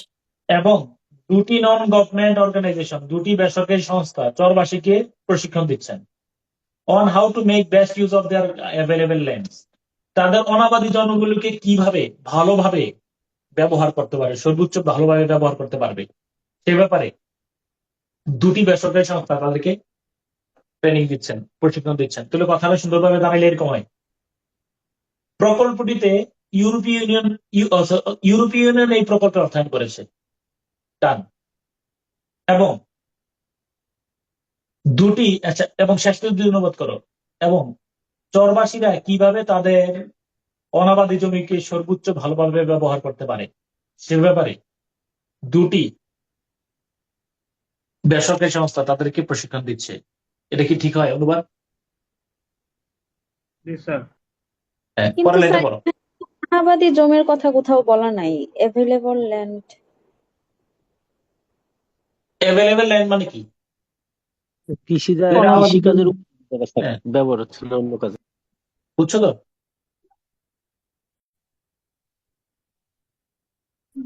জি sir.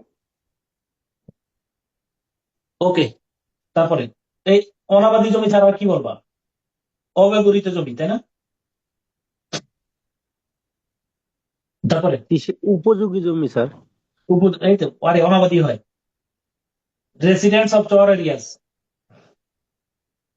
residents of chor areas চরবাসী are generally live in extreme poverty because of adverse emotional condition, environmental condition, and low lack of poverty. তাহলে এই দেখো residents of chor area generally, তাহলে আমরা অনুবাদ করলাম শেষ থেকে, দেখো সাবজেক্ট অনুবাদ। সাধারণত চর এলাকার অধিবাসীরা, হয়েছে না? সাধারণত চর এলাকার অধিবাসীরা, হয়েছে? শেষে চলে আসলাম। কাজের সুযোগের অভাবে এবং পরিবেশগত কিনা প্রতিকূল পরিবেশের কারণে চরম দারিদ্র্যে বসবাস করেন। হয়েছে কিনা বলো? সাধারণত চর এলাকার নারীরা চর এলাকার অধিবাসীরা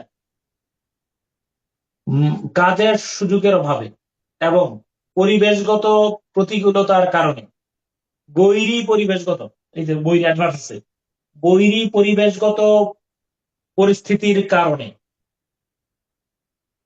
চরম দারিদ্র্যে বসবাস করেন। আমি কি ঠিক আছি? জি স্যার।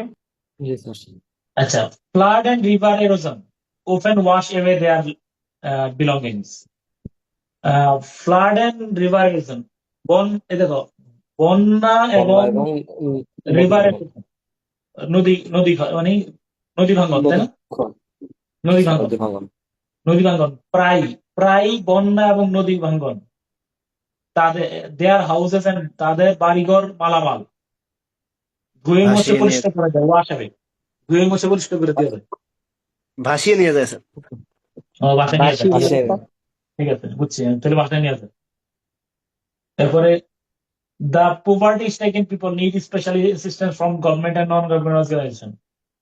এই দেখো তাহলে দরিদ্র পীড়িত না দারিদ্র পীড়িত, দারিদ্র পীড়িত লোকদেরকে, এ সকল জনগণকে সরকার এবং বেসরকারি অর্গানাইজেশন থেকে বিশেষ সহযোগিতা প্রয়োজন। সরকারি এবং বেসরকারি সংস্থাগুলো থেকে বিশেষ সহযোগিতা প্রয়োজন। To be able to live, যাতে তারা, দুই বাক্য অনুবাদ করলেন, যাতে তারা কিছুটা সম্মান এবং মর্যাদা নিয়ে বেঁচে থাকতে পারে। ঠিক আছে? যাতে তারা, স্যার এটা বললে হবে না, যাতে তারা সম্মানের সাথে বাঁচতে পারে। হ্যাঁ, যাতে তারা অন্তত কিছুটা সম্মান এবং মর্যাদা নিয়ে বাঁচতে পারে, যাতে তারা সম্মানের সাথে বাঁচতে পারে, একই কথা। হ্যাঁ, এবং কিছুটা হলে সম্মান নিয়ে বাঁচতে পারে। হ্যাঁ, ওকে।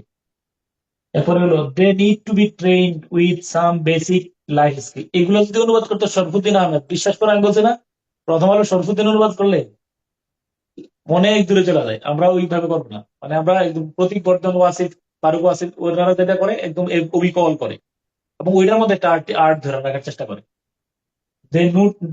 They need to be trained with some basic skills so they can earn a living, have 3 meals a day, and send their children to school. They need to be trained with some basic skills, the basic life skills. আমরা হ্যাঁ, সুয়ের আগেটা করে ফেলবো sir, দুইটা না তো কনজাকশনটা sir আলাদা করে তারপর আগেটা করে। হ্যাঁ হ্যাঁ, তাদেরকে কিছু জীবন দক্ষতার প্রশিক্ষণ দেওয়া উচিত। তোমরা কি বেসিক লাইফ স্কিল কয়টা জানো? তো লাইফ স্কিল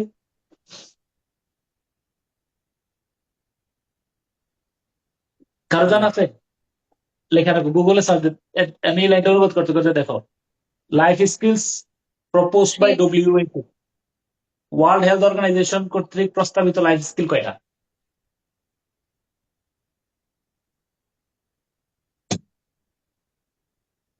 এরপরে কয়টা বলো, they can earn a living, যাতে তারা তাদের জীবিকা অর্জন করতে পারে, 3 মুঠো খাবার গ্রহণ করতে পারে, দিনে 3 মুঠো খাবার গ্রহণ করতে পারে, এবং তাদের বাচ্চাদেরকে স্কুলে পাঠাতে পারে।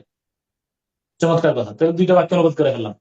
তাদেরকে কিছু মৌলিক জীবন দক্ষতার প্রশিক্ষণ দেওয়া প্রয়োজন, যাতে তারা জীবিকা অর্জন করতে পারে, 3 বেলা খাবার পেতে পারে, হ্যাঁ, গ্রহণ করতে পারে, এবং তাদের বাচ্চাদেরকে স্কুলে পাঠাতে পারে। এই লাইফ স্কিল কি বলো? 10টা স্যার। 10টা কি কি বলো?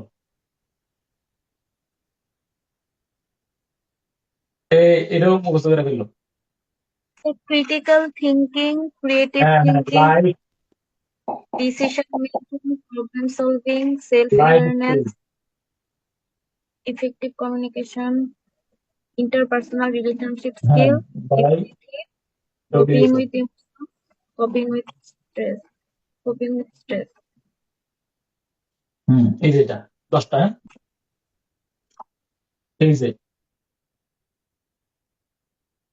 কোনটা দিলে ভালো আসবে? হ্যাঁ,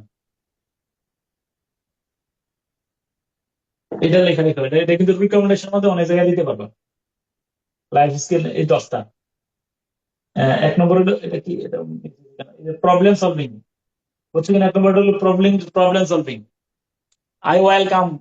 আই অলওয়েজ কংগ্রেচুলেট প্রবলেমস। পৃথিবীতে আমি সবসময় প্রবলেমকে স্বাগত জানাই, and always transforming to possibility, এবং এটাকে সম্ভাবনায় রূপান্তরিত করে ফেলি। এই যে প্রবলেম সলভিং, পৃথিবীতে আমি সমস্যা দেখতে পারবি না, দেখি কি সমস্যা হইতে পারে, ইনশাল্লাহ হয়ে যাবে। ক্রিয়েটিভ থিঙ্কিং, দেখো সেলফ অ্যাওয়ারনেস, এরপর interpersonal relationship, management of stress, good communication, এই যে ম্যানেজমেন্ট অফ ইমোশন। আমি আরো বলি, এটাতে আমরা যেটা পড়ছিলাম দাঁড়াও এটা, হুম,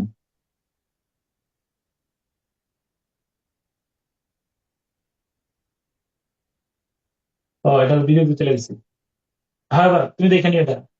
তারপরে তোমার সিম্পেথি, ইমপেথি, তাই না?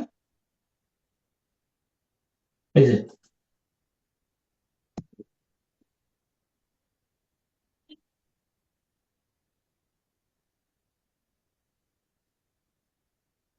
হ্যাঁ, এবার দেখো সেলফ অ্যাওয়ারনেস, এটা বলো। 1 নম্বর এখানে স্ক্রিন একটু ইয়ে করে ফেলবা, স্ক্রিন কি বলে, একটা ইয়ে দিয়ে ফেলো, এটা কি বলে, স্ক্রিনশট দিয়ে ফেলো। এইটা তুমি কি দিতে পারো, এটা অধিকাংশ ক্ষেত্রে অনেক কিছুতে ইয়ে দিতে পারবা, সমাধান।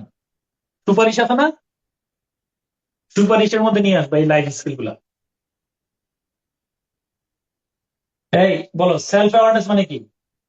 প্রত্যেকে তার মানে নিজের ব্যাপারে, ব্যক্তিগত, পারিবারিক সবগুলোর বিষয়ে সে সচেতন থাকবে always. Okay. Empathy, what is meaning empathy বলো? ইমপ্যাথি শব্দের অর্থ কি? সমবেদ্রিত, সমবেদ্রিত। স্যার সহমর্মিতা sir. What is the difference between sympathy and empathy বলো? স্যার সিম্পেথি হচ্ছে সহমর্মিতা, আর হ্যাঁ, সিম্প্যাথি হলো সহযোগিতা। তোমার জ্বর হয়েছে, 10 টাকা দিলাম, না ওষুধ খেয়ে ফেলো। আর ইমপ্যাথি হলো তোমার জ্বরটা নিজে উপভোগ করা, পাশে থাইকা তোমার হারিস তুমি কত কষ্ট করতেছো, নিজে ভোগ করা, নিজে বুঝা, মানে নিজের ভিতরে ফিল করা, অনেক গুরুত্বপূর্ণ। হ্যাঁ, ক্রিটিক্যাল থিঙ্কিং মানে কি বলো? ক্রিটিক্যাল থিঙ্কিং মানে কি? নিজস্ব চিন্তা ভাবনা। না, সৃজনশীল চিন্তা ভাবনা। সৃজনশীল চিন্তা ভাবনা।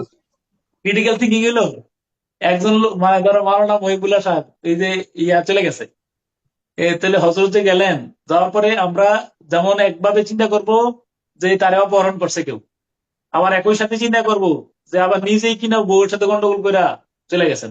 আন্ডারস্ট্যান্ড? আবু তো আপনার নজরুলের মতো হোসেন, ইউ আন্ডারস্ট্যান্ড? একই সাথে পজিটিভ এবং নেগেটিভ দুইটা চিন্তা মাথায় অ্যানালাইসিস করা, ইয়ে করা, দুইটা দিকে থাকতে পারে। হয়তো এরকম হইতে পারে অ্যাবডাক্টেড, এরকম হয়তো অনেক গুণ হয়ে গেছে, আজমি, তারপরে ব্যারিস্টার আর মানে এরকম নিয়ে গেছে, তো মানে এটা হলো, এটা একটা। আবার একই সাথে এইটাও চিন্তা করে রাখা, দুইটা, এর নাম হলো ক্রিটিক্যাল থিঙ্কিং। একই সাথে পজিটিভ আর কি বলো, নেগেটিভ, দুইটা চিন্তা করা, ক্রিয়েটিভ থিঙ্কিং। এটা চমৎকার বিষয়, উত্তরণের উপায়, সবকিছু সমাধান দেখবো যে ক্রিয়েটিভ থিঙ্কিং। এই যে তোমার বললাম যে একটা কথা বললাম, তুমি বিশ্বাস করো, এই যে ক্রিয়েটিভ থিঙ্কিং আমি তোমার বললাম, একটু তুমি 30টা টপিক মুখের মধ্যে গ্রুপ ডিসকাশনের মধ্যে নিয়ে আসো, 20টা টপিক নিয়ে আসো, রিটেন পরীক্ষা ভালো করবা ইনশাল্লাহ। লেখা রাখো 20টা টপিকে আমি টকশি স্পিকার হবো, আমি স্পিকার হবো। 20টা টপিক আমি কারোর বুঝাইয়া বলবো। লেখা রাখো আমার কথা, আমার রিকোয়েস্টটা শুধু রাখো, আমি আকুতি দিয়ে তোমার বললাম 20টা টপিকের উপর আমি কথা বলবো ইনশাল্লাহ। লেখো 20টা টপিক আমি আমার ছোট ভাইয়ের যে কোনো কারোর সাথে 20টা টপিক আমি বুঝাই বলতে পারবো ইনশাল্লাহ। বলো না কেন? ইনশাল্লাহ স্যার। হ্যাঁ, এরপর হলো ডিসিশন মেকিং। এই যে ডিসিশন মেকিং খুব গুরুত্বপূর্ণ, বিশ্বাস করো এটা আমার জীবনে to be or not to be that is the question. Yes or no decision making বলতো আরে এখন যে কষ্ট, টিউশনটা ছাড়লে কি না খেয়ে মরে যাবো মনে হয়, এরকম ধরনের মানে অনেক কিছু ডিসিশন নিতে পারি না, আমরা উল্টা পাল্টা কাজ করি। একদম স্যার প্রপার আরে হ্যাঁ রে না, হ্যাঁ বলা না রে না বলা। তুমি স্যার আমি ব্যালেন্স ছেড়ে দিয়ে আসছি, কিন্তু স্যার সবার প্রতিকূলতার বিরুদ্ধে যায় সেটা আমি এই কাজটা করছি স্যার। তোমার বিশ্বাস করো, আমার জীবনে কয়েকটা দুঃখের কথা বলি। আমাকে ধরো কেউ টাকা ধার চাইলে, আমার জীবনে স্যাড কিছু এক্সপেরিয়েন্স বলি, আমি দেবো বলি। আমার কাছে টাকা নাই, আই প্রমিস। এখনো তুমি আমি $20,000 মানে 20 কেউ যেন না শুনে 20 লাখের উপরে মানে পাবো। এবং টাকাটা হলো তোমার ওই যে আমি তোমার ক্রিটিক্যাল সিচুয়েশনে আমি একজনকে তো কাছ থেকে নিয়ে দিয়েছি, কিন্তু আমি যার কাছে দিয়েছি সে আমার সাথে কোনো কমিউনিকেশন রাখছে না। ফলে এটা ইউ আন্ডারস্ট্যান্ড? তো এই হলো সিচুয়েশন। তো ওই যে ইয়ার আর কি বললাম না তোমার, ওই দাঁড়াও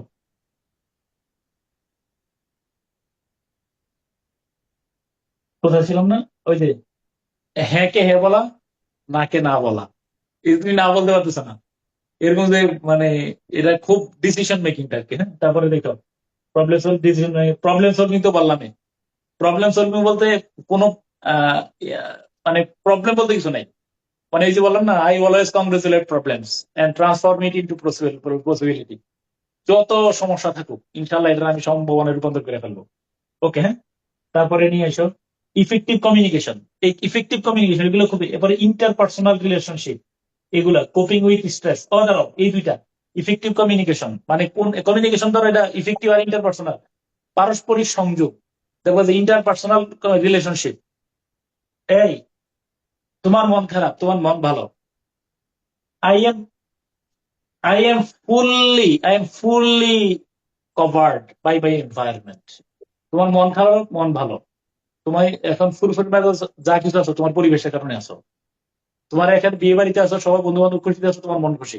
একজন লোক মারা গেছে, তুমি তোমার তোমার তোমার বয়ফ্রেন্ড গার্লফ্রেন্ড তোমার মা বাবা ঝগড়া করছে, ইয়ে হয়েছে, তোমার মন খারাপ। আবার সবাই মিলে একটু খুব হাসি খুশি। তুমি ব্যক্তি সত্তা, তোমার ভিতরে কোনো নিয়ন্ত্রণ নাই, তোমার চারপাশের যে বিষয়গুলো তোমার নিয়ন্ত্রণ করতেছে। হ্যাঁ না বল? জি স্যার। 100% শিওর। শোনো, এটা হলো কি কাজ, তুমি তোমার নিয়ন্ত্রণ করবে না, এখন থেকে তুমি নিয়ন্ত্রণ করবা। বিশ্বাস করো এটা, কি হয়েছে? ইংলিশ থেকে নিয়ন্ত্রণ করবো আমি, এই এবিলিটিটা, যেমন I am the decision maker. তুমি ওই যে এটা ইয়াদুল উলিয়া খায়রুল মিনাল ইয়াদুস সুফলা, হাতটা উপরে রাখো, মানে আমি এখন ডিসিশন মেকার। আমি তার দ্বারা আমি প্রভাবিত হবো না, আমি প্রভাবিত করবো তাদেরকে, মিলাই দেবো, ইয়ে করে দেবো, আমি ডিসিশন মেকার ভূমিকা থাকবো। এগুলো অনেক অ্যানালিসিস ছিল, তার আমরা 30 সেকেন্ড আরেকটা সময় নিয়ে নেই। এরপর দাঁড়াও, তারপরে কোনটা ছিল না, এরপরে কোপিং উইথ স্ট্রেস। এই দেখো স্ট্রেসে ধরো আর কোন জায়গায় যে আমি মনে হয় শেষ হয়ে গেলাম। ওই যে কবরের চিন্তায় দাও, ওই যে একটা বলছেন না যে কি বলুন নামাজ কালাম, কবরের চিন্তা করে তো শেষ করতে পারতেছি না। পরীক্ষার টেনশনে দেখবো যে স্ট্রেসে শেষ হয়ে যাচ্ছে, পড়াইতেছিলাম সারাদিন কিছু পড়া নাই, স্ট্রেস নিয়েছিলাম। এরকম দেখো কোপিং উইথ ইমোশন, এই যে সিদ্ধান্ত নেওয়া বেসড অন রিয়েলিটি, মাটির উপর দাঁড়াইয়া ইমোশনে থেকে কারোর প্রমিস করবো না, কথা দেবো না, প্রহার করবো না, এরকম কিছু করবো না। ওকে, এগুলো মুখস্থ করে রেখো। এগুলো দেখবা যে কোনো জায়গায় সাজেশন দিতে, ওই যে সুপারিশ মারার মধ্যে এই ওয়ার্ল্ড হেলথ অর্গানাইজেশনের যে লাইফ স্কিল 10টা আছে, এটা কাজে লাগাইতে পারবা, আমি বলে রাখলাম। ওকে, তারপরে কোথায় না তার কোথায় ছিলাম আমরা, ওই কোন জায়গা থেকে এটা গেলাম? So translation. ওহো, লাস্টের আগেরটা। Life skill. তাহলে 10টা লাইফ স্কিল কাইন্ডলি মুখস্থ করে ফেলো এবং টার্গেট রেখো, মানে কোনো জায়গায় যদি কাজে লাগানো যায় সুপারিশে দিয়ে দিবা। তারপরে পুষ্টিবাড়ি, এই যে project life Pushtibari could be first step in helping this people move in the right direction.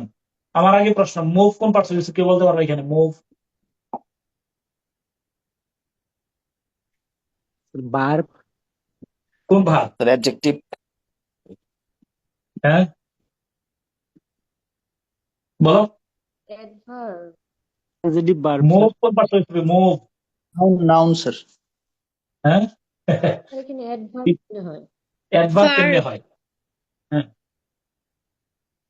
লাইনটা স্যার পড়ো। Adjective, Projects like Pushtimari could be first step in helping these people move in the right direction. Move কোন parts of speech? Preposition তাহলে হবে। ওরে সর্বনাশ। Verb adverb verb sir, verb এটা। Transitive verb sir. Verb sir infinitive না এটা? Verb কোন infinitive? হ্যাঁ sir sir bearing bear infinitive. হ্যাঁ 30 সেকেন্ড লাইনে থাকো, 30 সেকেন্ড লাইনে থাকো, একটা জিনিস এনে দেখাচ্ছি, দাঁড়াও 30 সেকেন্ড। সেটা মডিফায়ার, এক্সিকিউটিভ মডিফায়ার দিয়ে করছেন এটা। Just 30 seconds.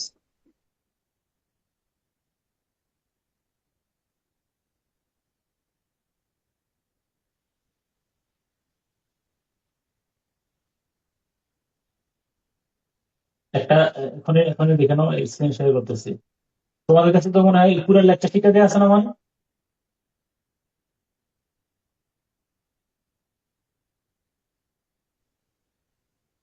স্টেপ 62, ইনফিনিটিভ 3 ধরনের, সিম্পল, বেয়ার, পারফেক্ট। ঠিক আছে, ওকে। এবার আসো bare infinitive. Make, see, help, hear, watch, let, tell, notice, observe. Make, see, help, hear, watch, এগুলোর পরে কি বয়েছে? Bare infinitive. পেসিভ ভয়েসে ইনফিনিটিভ, সিম্পল ইনফিনিটিভ হয়। উপযুক্ত বাক্যগুলোর মধ্যে মেক, লেট, হেল্প ছাড়া এগুলো প্রায় যুক্ত হচ্ছে। তবে লেটের ক্ষেত্রে সর্বদা একটি পেসিভ যাই থাকুক সর্বদা বেয়ার ইনফিনিটিভ হয়। অর্থাৎ আই স হিম গো, তারপরে he was seen to go by me, passive হলে ইনফিনিটিভ হবে। তবে I saw him go, going, দুইটা দেওয়া থাকলে আমরা গোয়িং নেব। I will not let you go, এই বেয়ার ইনফিনিটিভ।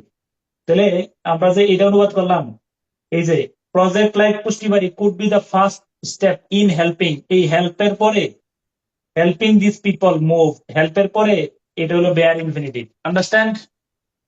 জি স্যার। তাহলে এটা হেল্পের আগে মুভের আগে টু আছে, বলো কি আছে?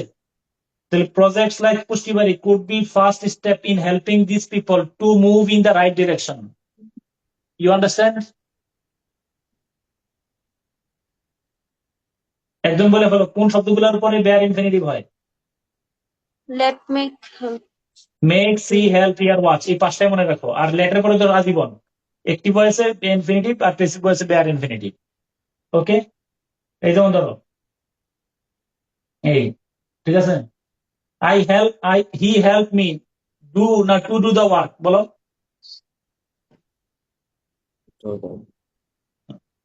ওকে, ডু দ্য ওয়ার্ক। তাহলে projects like Pushtimari could be the first step in helping these people move in the right direction আর কি। তাহলে পুষ্টিবাড়ির মতো প্রকল্পগুলো, এরপরে এই সমস্ত লোকদেরকে সঠিক পথে পরিচালনা করার জন্য প্রথম পদক্ষেপ হিসেবে গণ্য হতে পারে। তাহলে পুষ্টিবাড়ির মতো প্রকল্পগুলো এই সমস্ত লোকদেরকে সঠিক, এই সমস্ত গ্রামবাসীদের, প্রত্যন্ত এই সমস্ত দারিদ্র পীড়িত লোকদেরকে সঠিক পথে পরিচালনা করার জন্য প্রথম পদক্ষেপ হিসাবে গণ্য হতে পারে, নাকি বলো? বা অনুবাদ করলাম। While previously people of Chilmari Chors could not ensure proper nutrition for their families because of high prices of food and vegetables at the markets, the situation, আচ্ছা এবার বলো, এটা বাক্যটা complex. The situation has now changed, simple না complex?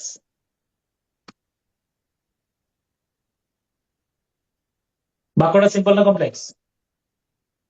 Complex. Complex. আসো, তাহলে complex হইলে এই বাক্যের এই এই হোয়াইল যেহেতু পাইছি, খেয়াল করো, হোয়াইল মানে অর্থ কি বলো? হোয়াইল শব্দের অর্থ কি? যেখানে। নো, যেখানে ডট ডট সেখানে, তাই না? তো বলতো মানে কি? যদিও ডট ডট তথাপি। তাহলে আমরা হোয়াইল, তাহলে দুইটা বাক্য আমি তাহলে হোয়াইল বাদ দিয়ে বলো প্রিভিয়াসলি পিপল অফ চলমারি এরিয়াস, আর এখানে বাক্যটা শেষ, এই যে এখানে বাক্য এই পর্যন্ত শেষ। পূর্বে চিলমারি চর এলাকার, চরের লোকেরা, চিলমারি চর এলাকার লোকেরা কোথায় চলবো? আমরা ভার্বের অর্থ করবো না, শেষে চলে যাবো?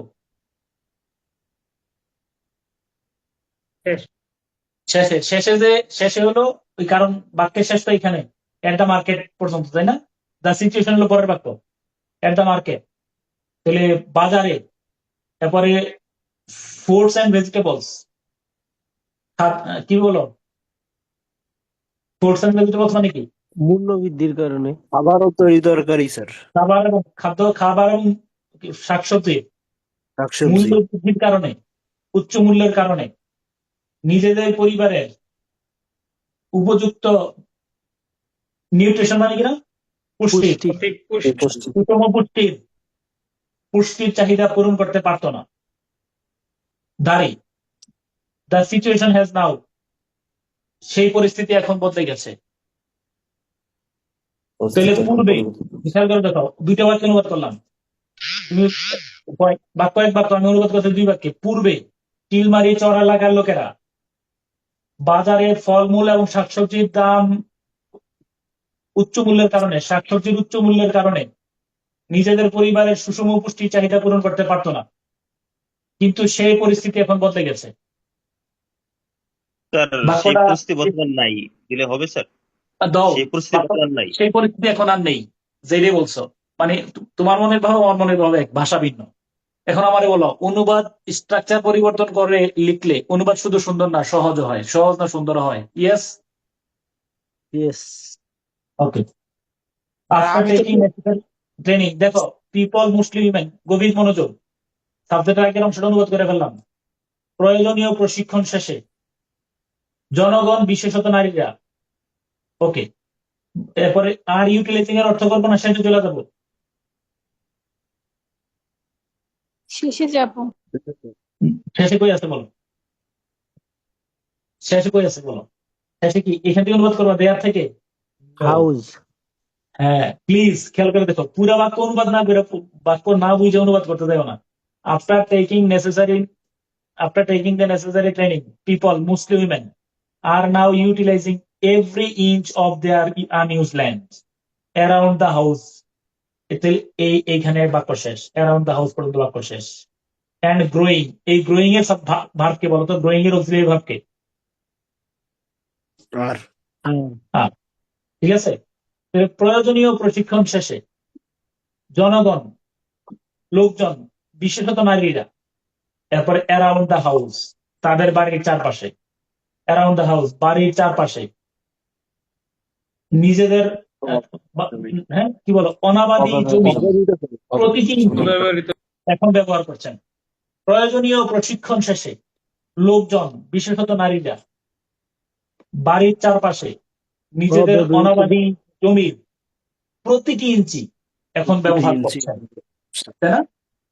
এখন কাজে লাগাচ্ছেন।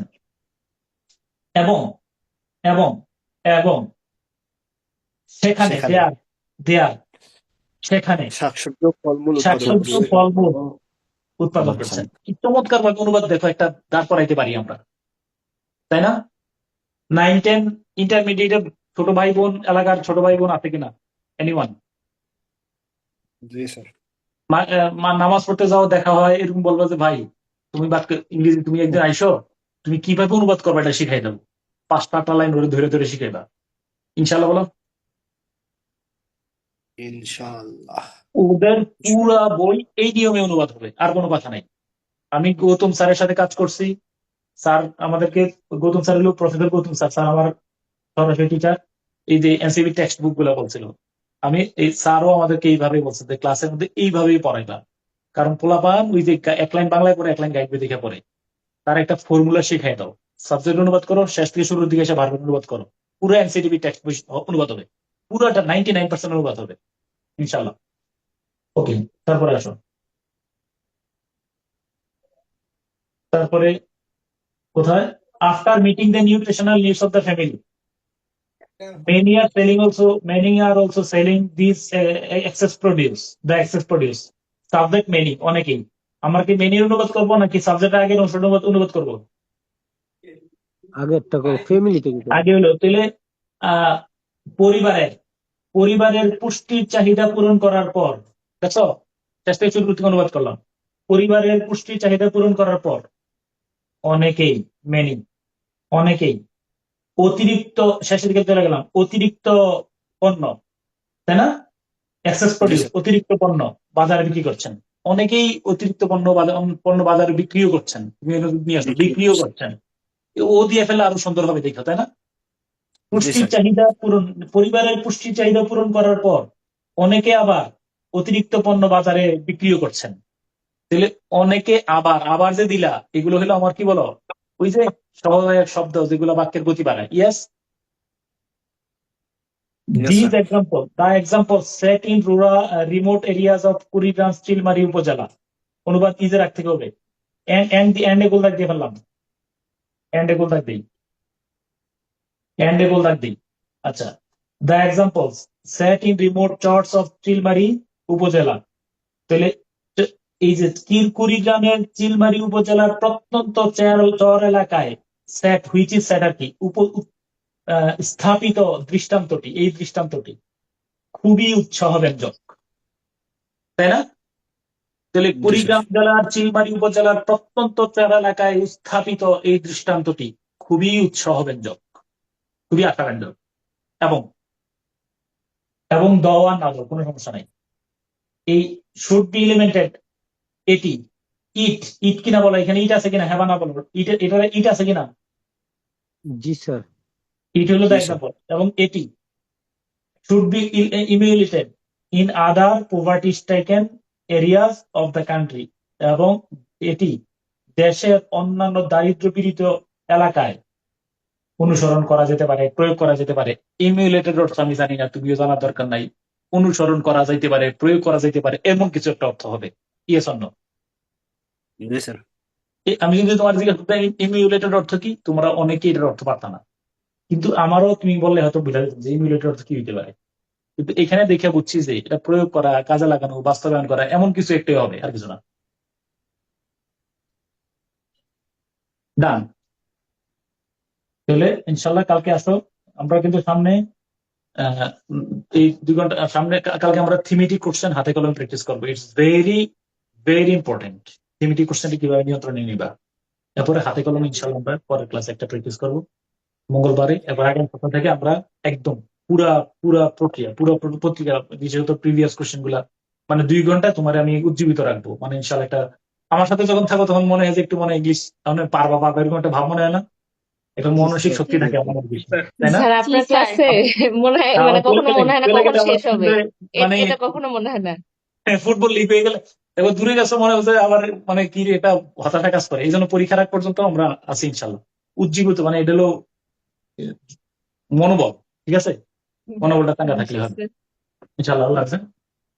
স্যার এসে কি এপিড করে 8 পেজের কথা বলছেন স্যার? 8 পেজ, 8 পেজ মানে আবার লেখা 1200 শব্দ। তুমি আবার দেখাবে কত শব্দ, 1200 শব্দ লিখবা মাস্ট।